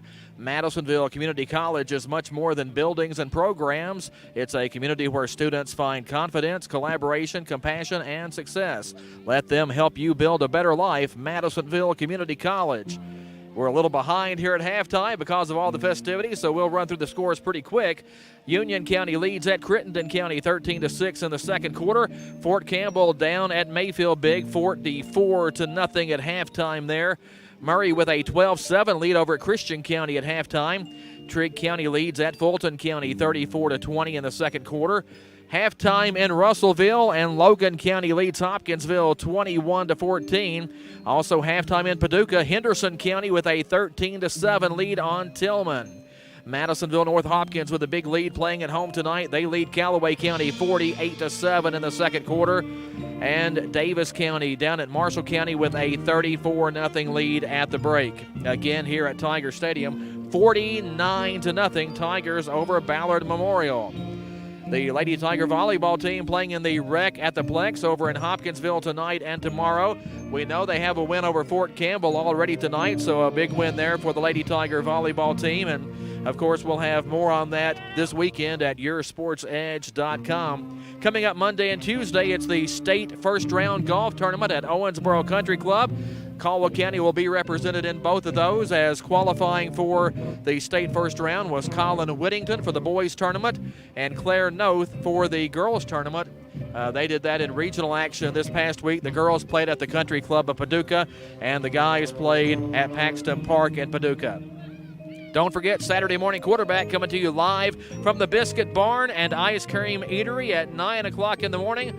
Again, tune in from the Biscuit Barn and Ice Cream Eatery on West Main Street. We've got Saturday morning quarterback in the morning and lots of points to talk about tomorrow morning. The Tigers up big in this one, and we'll have a running clock in the second half. Moving now to our halftime moment in history, brought to you by West Kentucky Memorials with locations in Princeton, Cadiz, and Hopkinsville. Proud supporter of Caldwell County football. Their son is a Caldwell County Tiger, senior Jameis Carnahan, and he had a big first half here tonight. West Kentucky Memorials offers quality handcrafted granite memorials. The halftime moment in history, we go back to September 27, 2013 here at Tiger Stadium. Tigers and Bombers combined for 91 points that night as Caldwell County picked up a 63-28 victory. That game is noteworthy because the Tigers had 3 different players rush for over 100 yards in the contest. That's the only time that's happened in school history.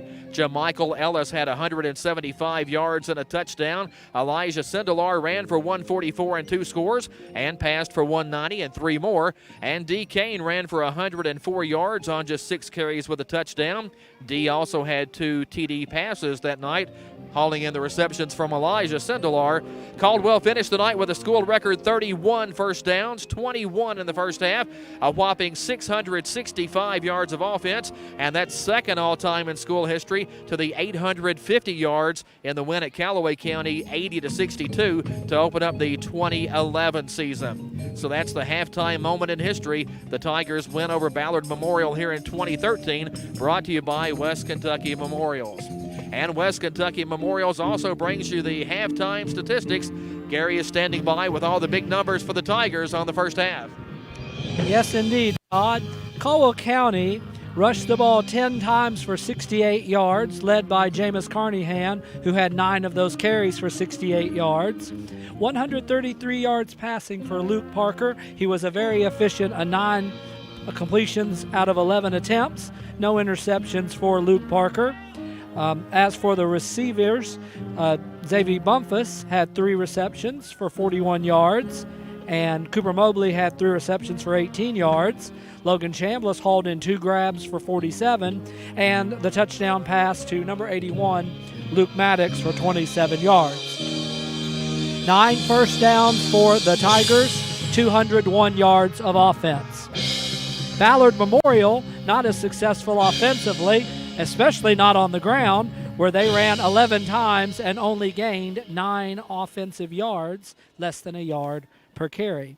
They had some success throwing the ball for yardage, but obviously the 3 pick sixes for the Tigers showed it was not always the case for them successfully passing. They only had 6 completions out of 19 attempts, 3 interceptions, all of which were returned for Tiger scores, and the quarterback, number 4 for the Bombers, is Hunter Belmer. He did get 64 yards passing. There was also a pass attempted by Jericho Wilson, their running back. And their leading receiver was number 46, their big tight end, Keaton Overstreet. He had 2 grabs for 28 yards. Number 25, John L. Sullivan, picked up a long 26-yard reception as well. Only 4 yards of offense, 4 first downs for the Bombers. Only 73 yards of offense, 4 first downs. 1 was given to them by penalty. So 49-0 for the Tigers. Defensively, Gus Fox is leading the way with 7 tackles. He also has a deflection and a caused fumble. That fumble was recovered by Logan Chambliss. And Jameis Carnahan has 5 tackles. He has a deflection and 1 of the interceptions returned for a touchdown. The other 2, Cooper Mobley and Landon Davis. Lots of people getting in on the tackling. There'll probably be more in the abbreviated running clock second half. All your statistics will be posted on your Sports Edge, hopefully before midnight tonight. Todd, a lot of numbers to add up, but the main one is 49 for the Tigers and 0 for the Bombers. Well, and we talked about the halftime moment in history there about the 3 interception returns for touchdowns, and we can't remember that, or the 3 rushers in the game earlier, and the 3 picks for touchdowns tonight. We don't know if we've seen that before, so going to be interesting to go back in the stats and see if we can find out. I just don't recall ever. I know we've had 3 picks before. I know one person's had 3 picks in the game, but to return them all for scores is certainly something different. Definitely so. That's not something you'd expect, but the quarterback for the Bombers was kind of staring down his receivers. He really doesn't have very many options, and they missed on a few plays early that might have got them some momentum, but when they didn't convert on the halfback pass and when they had that turnover, when they got a 15-yard gain by Wilson, it was pretty much, I think they got deflated. The guy got ejected for Bombers number 2. So, yeah, it looked like it snowballed pretty quickly for the Bombers, and I hope we get some young people in. I hope we get a quick, efficient second half and basically get ready for the second game of the district slate in a week. Halftime stats brought to you by West Kentucky Memorials with locations in Princeton, Cadiz, and Hopkinsville. And we appreciate West Kentucky Memorial sponsoring both the stats during the game and the halftime moment in history. That's going to wrap us up on the halftime report brought to you by Little Caesars. Again, Little Caesars, home of the $5.99 hot and ready pizza. Get game day ready this season with the $10 Fanceroni Pepperoni Old World Style Pizza. Little Caesars in Princeton wishes best of luck this year, Tigers. Go get them. And tonight, the Tigers up big on Ballard Memorial, 49-0.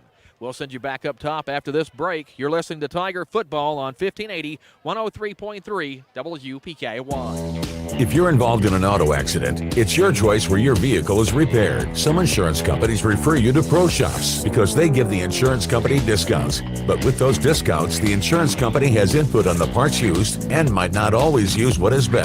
At Trice Hughes Body Shop, they're not partnered with an insurance company, but they give the same lifetime limited warranty to the person who owns the vehicle at the time of repairs. Visit Trice Hughes in Princeton for your vehicle repairs. Chick-fil-A of Hopkinsville wants to salute the outstanding achievements of our area student athletes. Each week, a student athlete will be chosen based on academics, athletics, and achievements. Watch for the Chick-fil-A AAA Young Person of the Week at yoursportsedge.com. Academics, athletics, and achievements at Chick-fil-A AAA Young Person of the Week at yoursportsedge.com.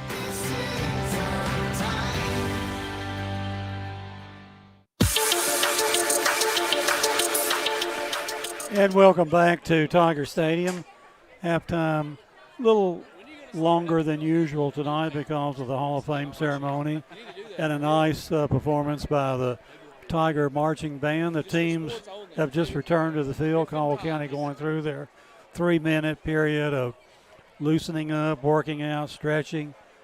Ballard Memorial just made their appearance on the scene. And while we got time, Dennis, I think I whiffed in the second quarter. Okay. Here tonight. We don't want any whiffs. No, I don't want any more whiffs. Let's put it that way. The third quarter is going to be brought to us by Cozy Living Interiors and Boutique. Stop in and see Pam and Hab Haberlock out there. Hab is your local U-Haul dealer. Pam runs a store that's got just a tremendous amount of inventory, nice products for your home.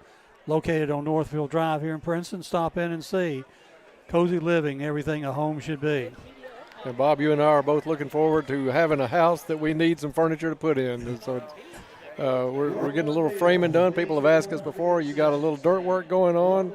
So yeah, we got started this week with the ditches in the yard, so to speak, that they put some concrete in this afternoon. So we're getting our footers done, and interesting to see how all that unfolds. And we're just one of 40 out there, I think, that's in some process of building. Yeah, at least, and been blessed through it all just to watch a lot of the neighbors maybe a little bit farther along than we are, getting really close to getting in some homes, and we just feel good anytime somebody gets near that point or makes some big progress. Looking forward to things getting back to like they were out in the neighborhood, if you will. Caldwell County coming to the sideline, their best half by far. In a game that, Bob, in our pregame, we really thought Caldwell would win this game. I didn't think, to be honest, that it would be 49-0 at the half. We have played good football in just about every aspect of the game tonight. Those 3 pick sixes have really been the dagger, I think, in Ballard's game tonight. 49-0 is your score at the half. So a lot of fresh players probably on the field a lot of this second half. Running clock is going to be going on. They don't stop the running clock once you get back within 36. It's 36, and then it's like that the rest of the game. So these next 2 quarters probably will be shorter than that 46-minute first quarter. Absolutely, Dennis. And Caldwell County will receive the second half kickoff. So we'll see early on if Coach Barnes has his first unit out there for just one series, and then we start seeing the younger kids come in. We'll wait and see how that turns out. Caldwell County still on the near sideline over here huddling with their coaches. Ballard is on the field lining up for the kickoff. One of the stats that really stepped out to me was 11 carries for only 9 yards by Ballard. So that defensive line for Caldwell County just having a whale of a game. And obviously I can see why Ballard has passed for a lot of yards this year.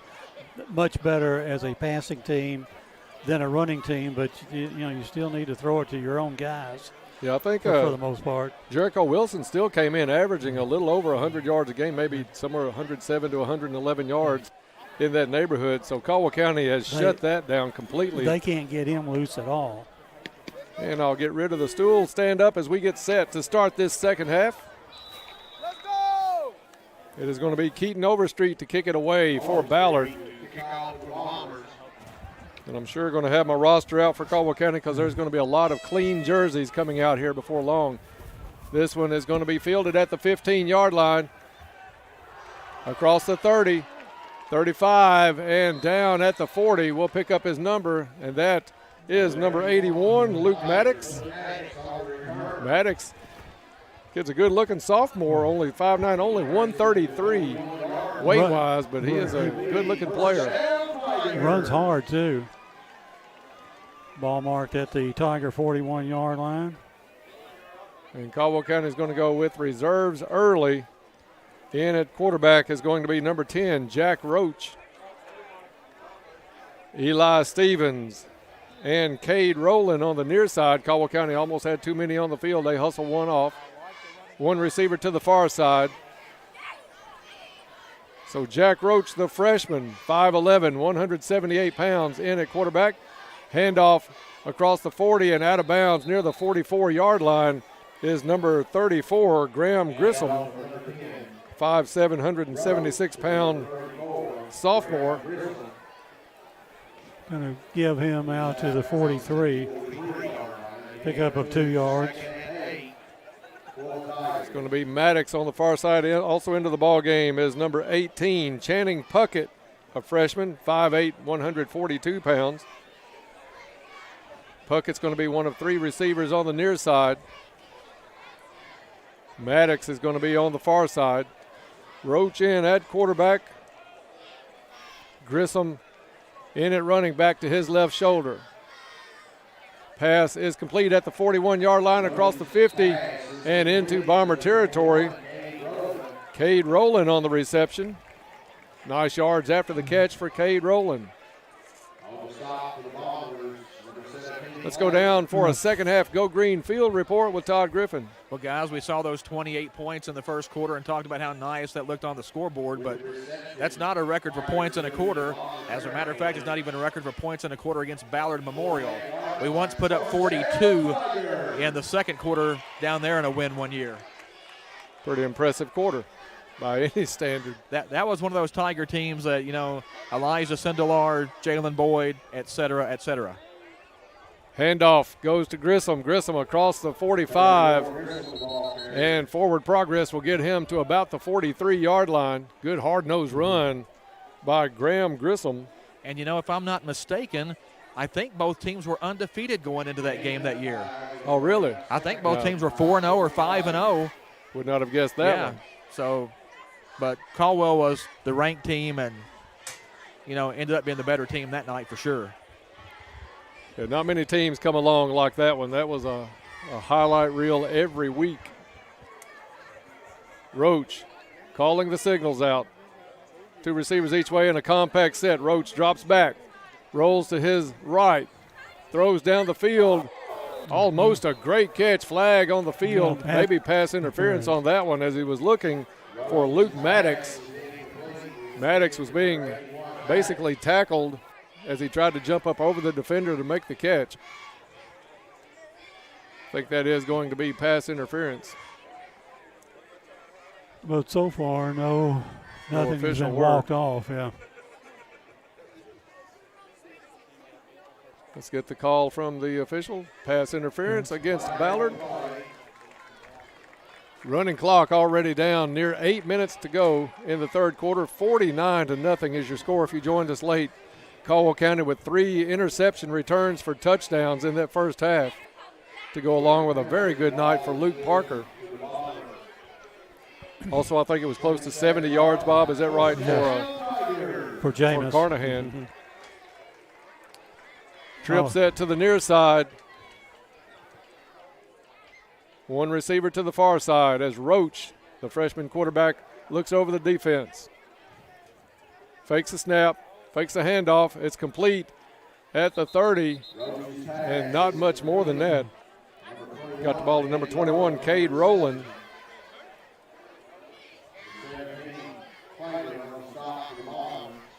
Giving him to the 29 loss of 1 yard. They're going to spot it, I think, at the 29-yard line. You're right, Bob. 7:18 to play. Caldwell County, at least with some confidence and some momentum going into a tough place to play next week as we make the trip down to Mayfield, Kentucky. Hand off to Grissom out of the backfield, pickup of 2 on the play. We can't get some of those lineman numbers, Dennis. I'm trying to. All right, let's dive in on those. You're right, Bob. Number 51 looks like Preston Rogers, the junior, on the end. We'll start picking some of those young men up. 72 is Drayden Sherrill on the far side. Roach takes a snap, quick hit, out to Rowland. Rowland turns at the 25, gets inside and down to the 22-yard line. Pick up of 5 yards on the play. That's going to be fourth and down coming 4. up now. 4th and about 6 for the Tigers. Try to get some of these other numbers as we go. Landry Dunbar, the freshman, 5'10", 177 pounds, also on the line. Roach is going to drop back, gets a little bit of pressure. Good throw over the middle. He's got a man open and knocked away at the last second by Wilson. Good throw as he had a man in the back of the end zone, but Tigers can't convert on 4th down. Turnover on downs will give it to the Bombers. They will be at their own 23-yard line. Running clock is going to fly by in this second half. 5.5 to play in the third quarter. 49-0. Caldwell County with the lead. In at one of these outside coverage kids is Shane Ferrio, number 23.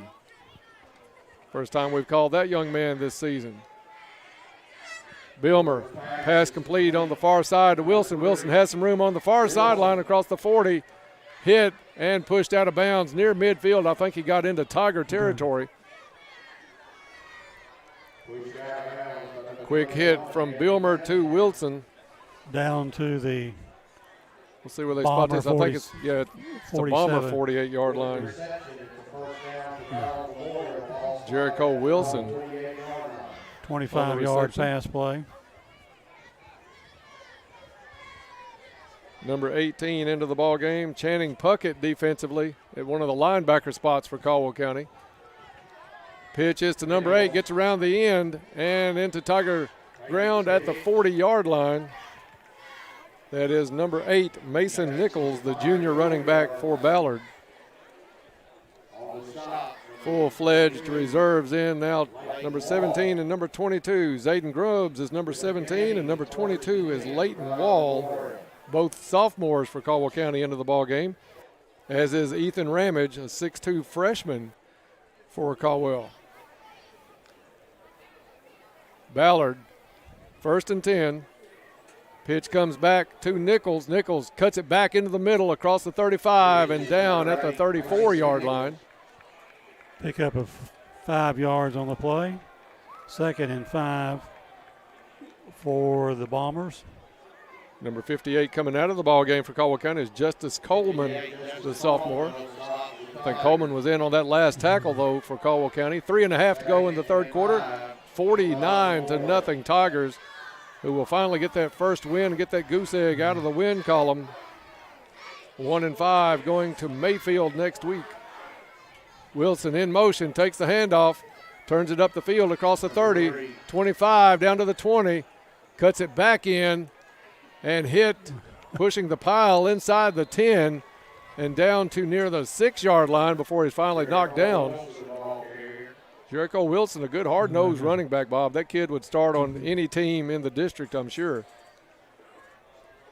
And he's a quick darting runner, Dennis. I mean, that. Yeah, he can change directions on a dime. Ball spotted at the 5-yard line, where it will be 1st and goal for the Bombers. Just over 2.5 to play in the third quarter. Bilmer is going to come out of the shotgun this time. Full backfield.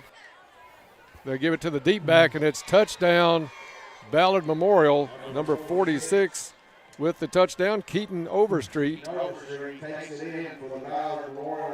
the junior gets Ballard on the board, 49-6. We'll be down to 2 minutes to play or less in the third quarter by the time they go for this 2-point conversion. They're going to line that same play up with Overstreet lined up at the 10. He takes the handoff. He's going to try to push it in himself and does. 2-point conversion is good. With 1:50 to play in the third quarter, it's Caldwell 49 and Ballard 9, back in 30 seconds. KFC Princeton, offering their amazing fried chicken and all the fix-its. You can dine in or call your order for pickup inside or use their convenient drive-thru. Your local KFC is located on the Marion Road in Princeton. Whether you enjoy a quick lunch or take dinner home or maybe take something to a friend in need, they're always ready to help. They're also looking for team members at KFC.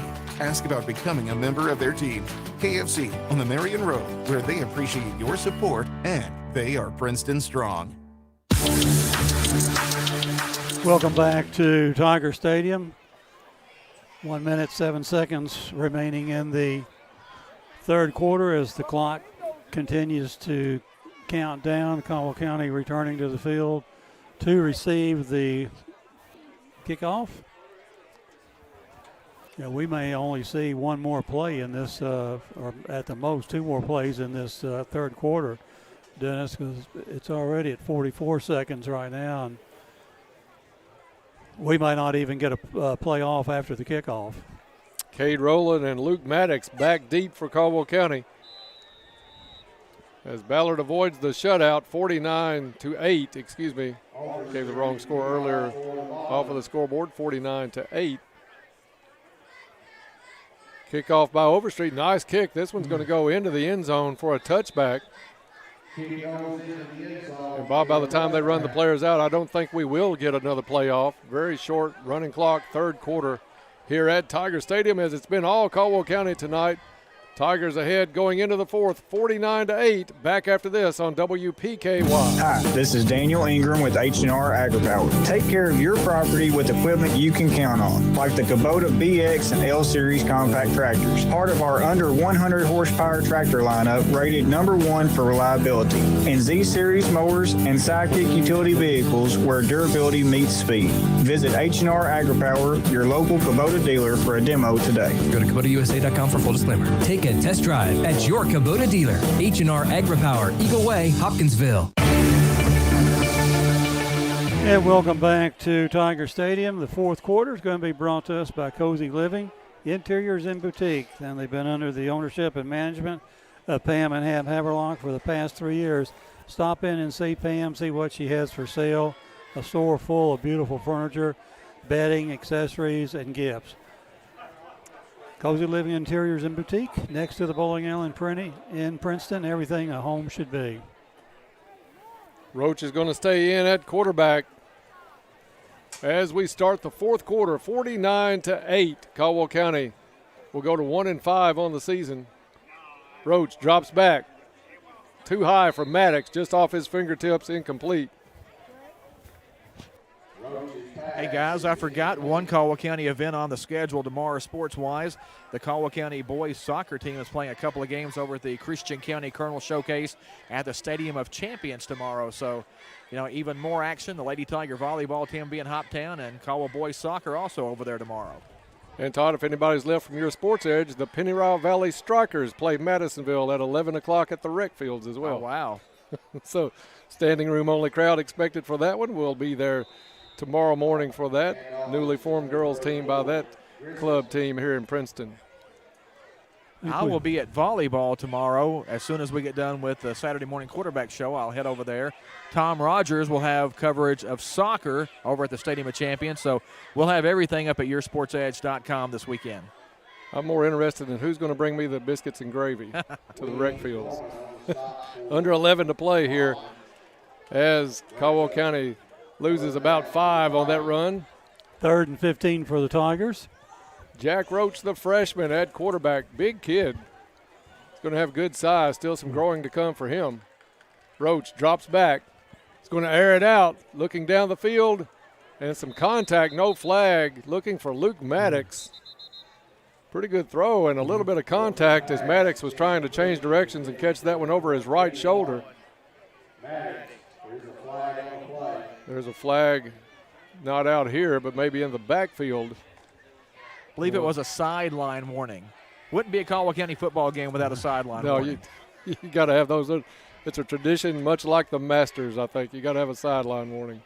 I don't really see anybody over the line. Somebody might have a toe across it. Like I say, it's just a tradition. It's Caldwell County football. Unlike any other. Sideline warning. Back to punt. Yes. We'll try to pick up the nod. Todd, can you see the kid's number that's going to do the punting? No, the referee's in front of me. Hold on. Well, lined up to punt. 4th and 15 for the Tigers. And not a delay of game, but the 65. So Sutton Ritchie to punt. Timeout called on the field. Let's keep it right here, John, if we can, and tell the folks about our sponsors for timeouts. And they are Travis Construction and Concrete for all of your construction and concrete needs, as well as driveways, porches, foundations, basement walls, decorative concrete, remodels, and much more. Good luck, Tigers, and here's to building a successful year from Travis Construction and Concrete. I happen to see one of those trucks in our neighborhood just today, Bob, doing some work at one of the homes. So some quality folks, give them a call if you've got something you want taken care of, and you won't be sorry. Travis Construction and Concrete. Yeah, and as the things settle down in the neighborhood, there's some driveway work to be done. Lots of this, lots of that, and we'll get used to the Travis guys, people in our neighborhood. We'll get to know a lot of construction folks out that way doing a lot of hard work out there, and we're appreciative of each and every one of them.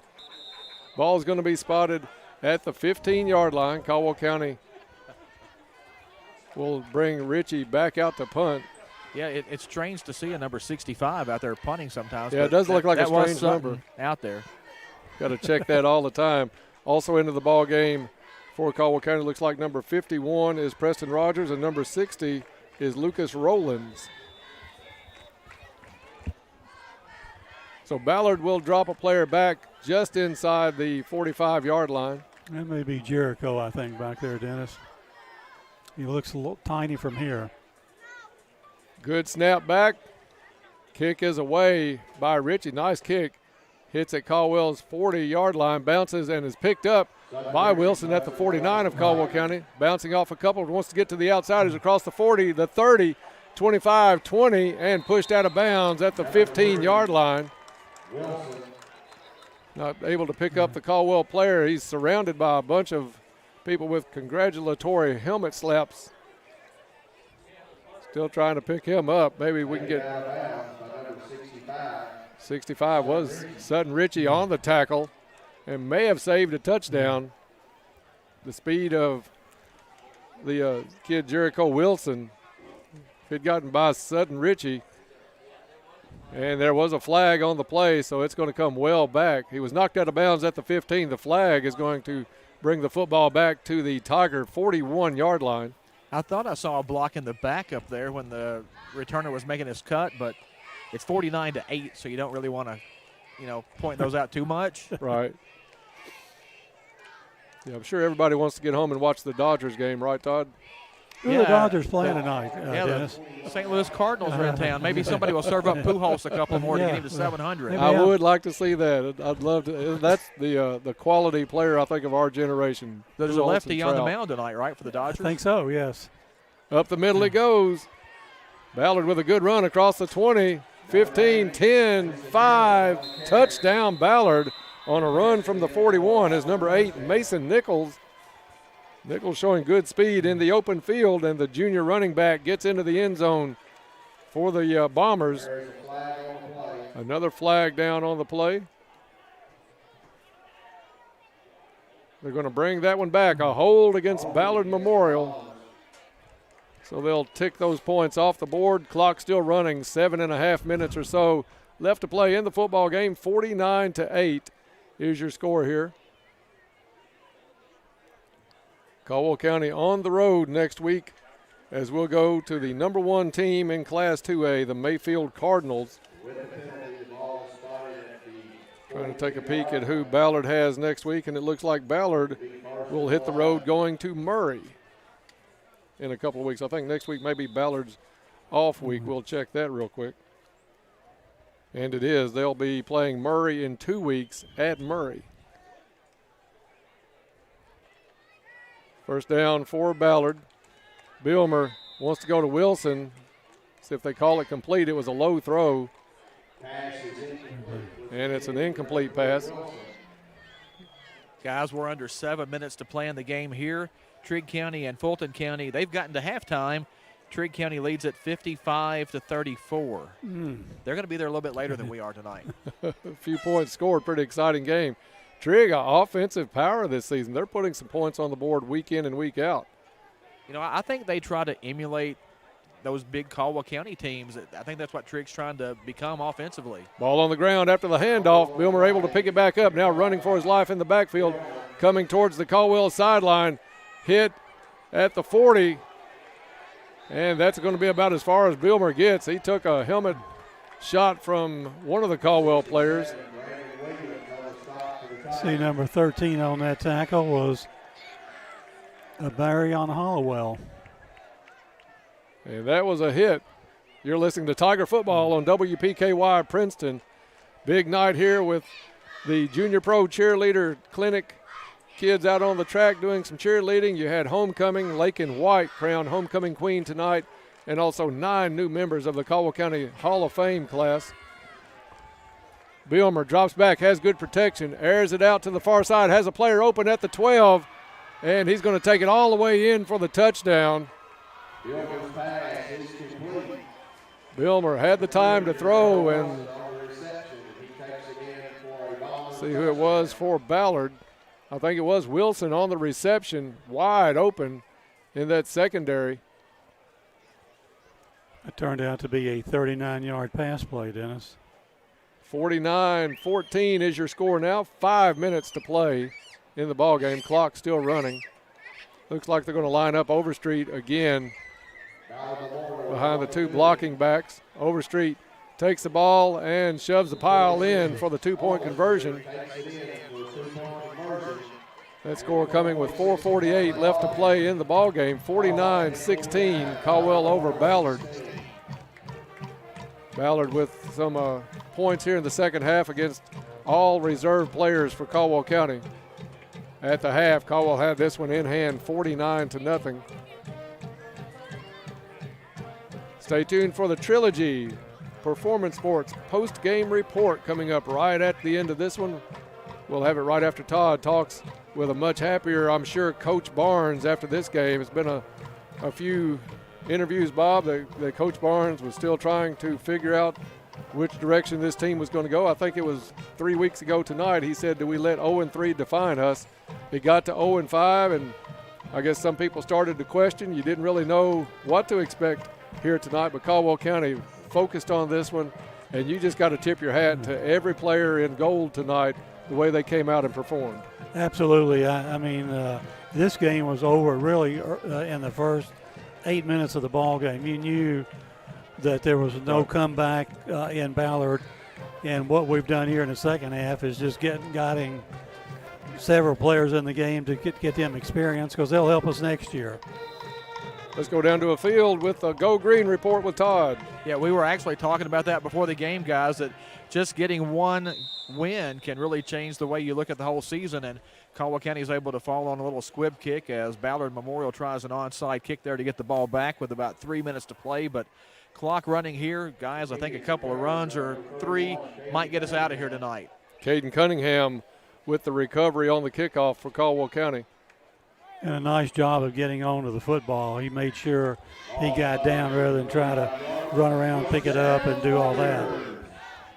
Looks like the third quarterback of the night for Caldwell County is going to be number 14, Ethan Ramage. Ramage played a little bit in mop-up duty last week against Union County. Roach played the third quarter.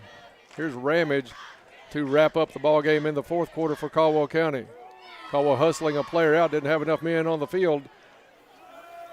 Running on, I don't have a number 8 anymore, Bob, so I'm not sure. Luke Parker that ran out on the field.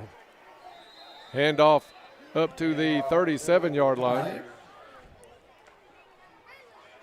Miguel Pena used to have number 8 on our roster. I'm not sure who number 8 is now. But he is coming off the field. Big crowd early on tonight for all the festivities. It's kind of thinned out a little bit here in the second half. As we are under 2 minutes to play, 49-16 Caldwell County. Ramage letting the play clock tick on down, still a half a minute on the play clock. We got 2 more plays. Trip set out to the left. And this one is going to be over pretty quickly here in the second half. First quarter took forever. Penalties of several scores for Caldwell County in about a 46-minute first quarter. Just about the length of the other 3 quarters combined. Handoff out of the backfield by Caldwell County out to the 39-yard line. That was is that 53? I don't have a 53 either. 53 used to be Cole Sherrill. So a couple of numbers that have been crossed off our roster for several weeks getting some action tonight. We'll wish we had those numbers, but do not. We're under 1 minute to play here in the game. Ramage looks it over on third down, throws. This was going to be high over the hands of Maddox. A helmet comes off on the play for Caldwell County. That was number 58 losing his helmet, Justice Coleman.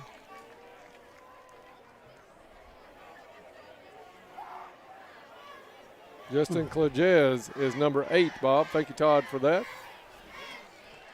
We will write that one down on our rosters before we leave the stadium tonight. We do not have to run another play, and I don't think we will. Final here tonight is going to be Caldwell 49, Ballard 16. As Caldwell will go 1-5 on the season, and the Bombers drop to 0-6. We'll keep it right here while Todd tracks down Coach Barnes for the post-game interview, and then we'll take a break and come back with the Trilogy post-game report. Caldwell County looked good early. 28 in the first quarter, 49-0 at the half, and end up taking home the win 49-16. So you at least are going to feel a little bit better, but you still can enjoy this one for maybe a day, maybe for the weekend, and you've got to prepare for the number 1 2A team in the state in Mayfield on a road trip next Friday night. So enjoy this one heartily tonight, Bob. But going into that game, Dennis, with a win under your belt has to be a nice feeling. Absolutely.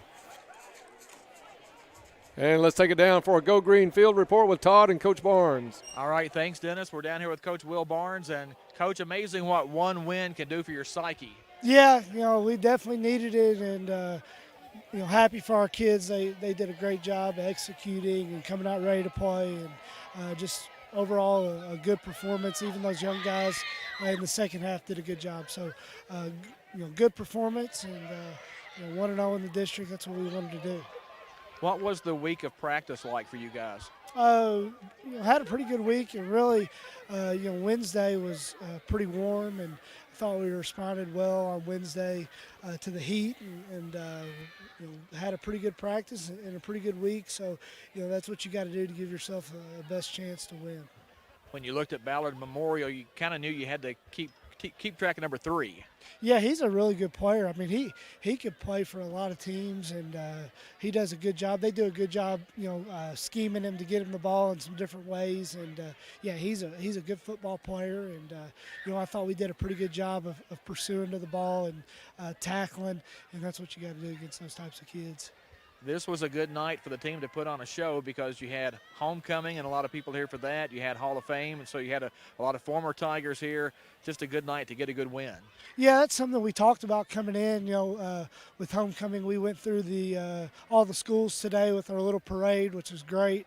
Seeing the little guys at the primary school and the elementary school and the middle school, that I think it gave our guys a little bit of a lift that they needed just to see those those kids their energy and how much they appreciated seeing them. So I think that was really important for our guys, and appreciate all the schools letting us come by, and that was a really highlight for a lot of our guys, and we were able to carry that into the game and played really well. And that's we talked about that before the game.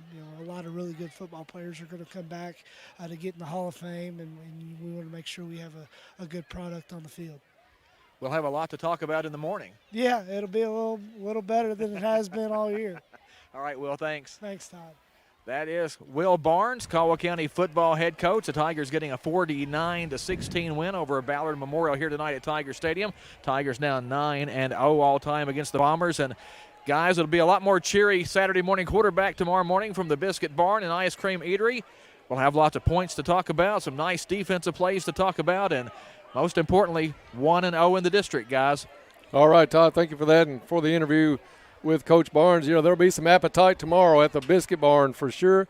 So stop on by there if you want to hear that one live, as Todd does that at 9 o'clock tomorrow morning. Our final here tonight, Caldwell County wins this one 49-16. We're going to take a break, and when we come back, we'll kick off the Trilogy Performance Sports postgame report. That's next here on your home for Tiger football, 1580, 103.3 WPKY.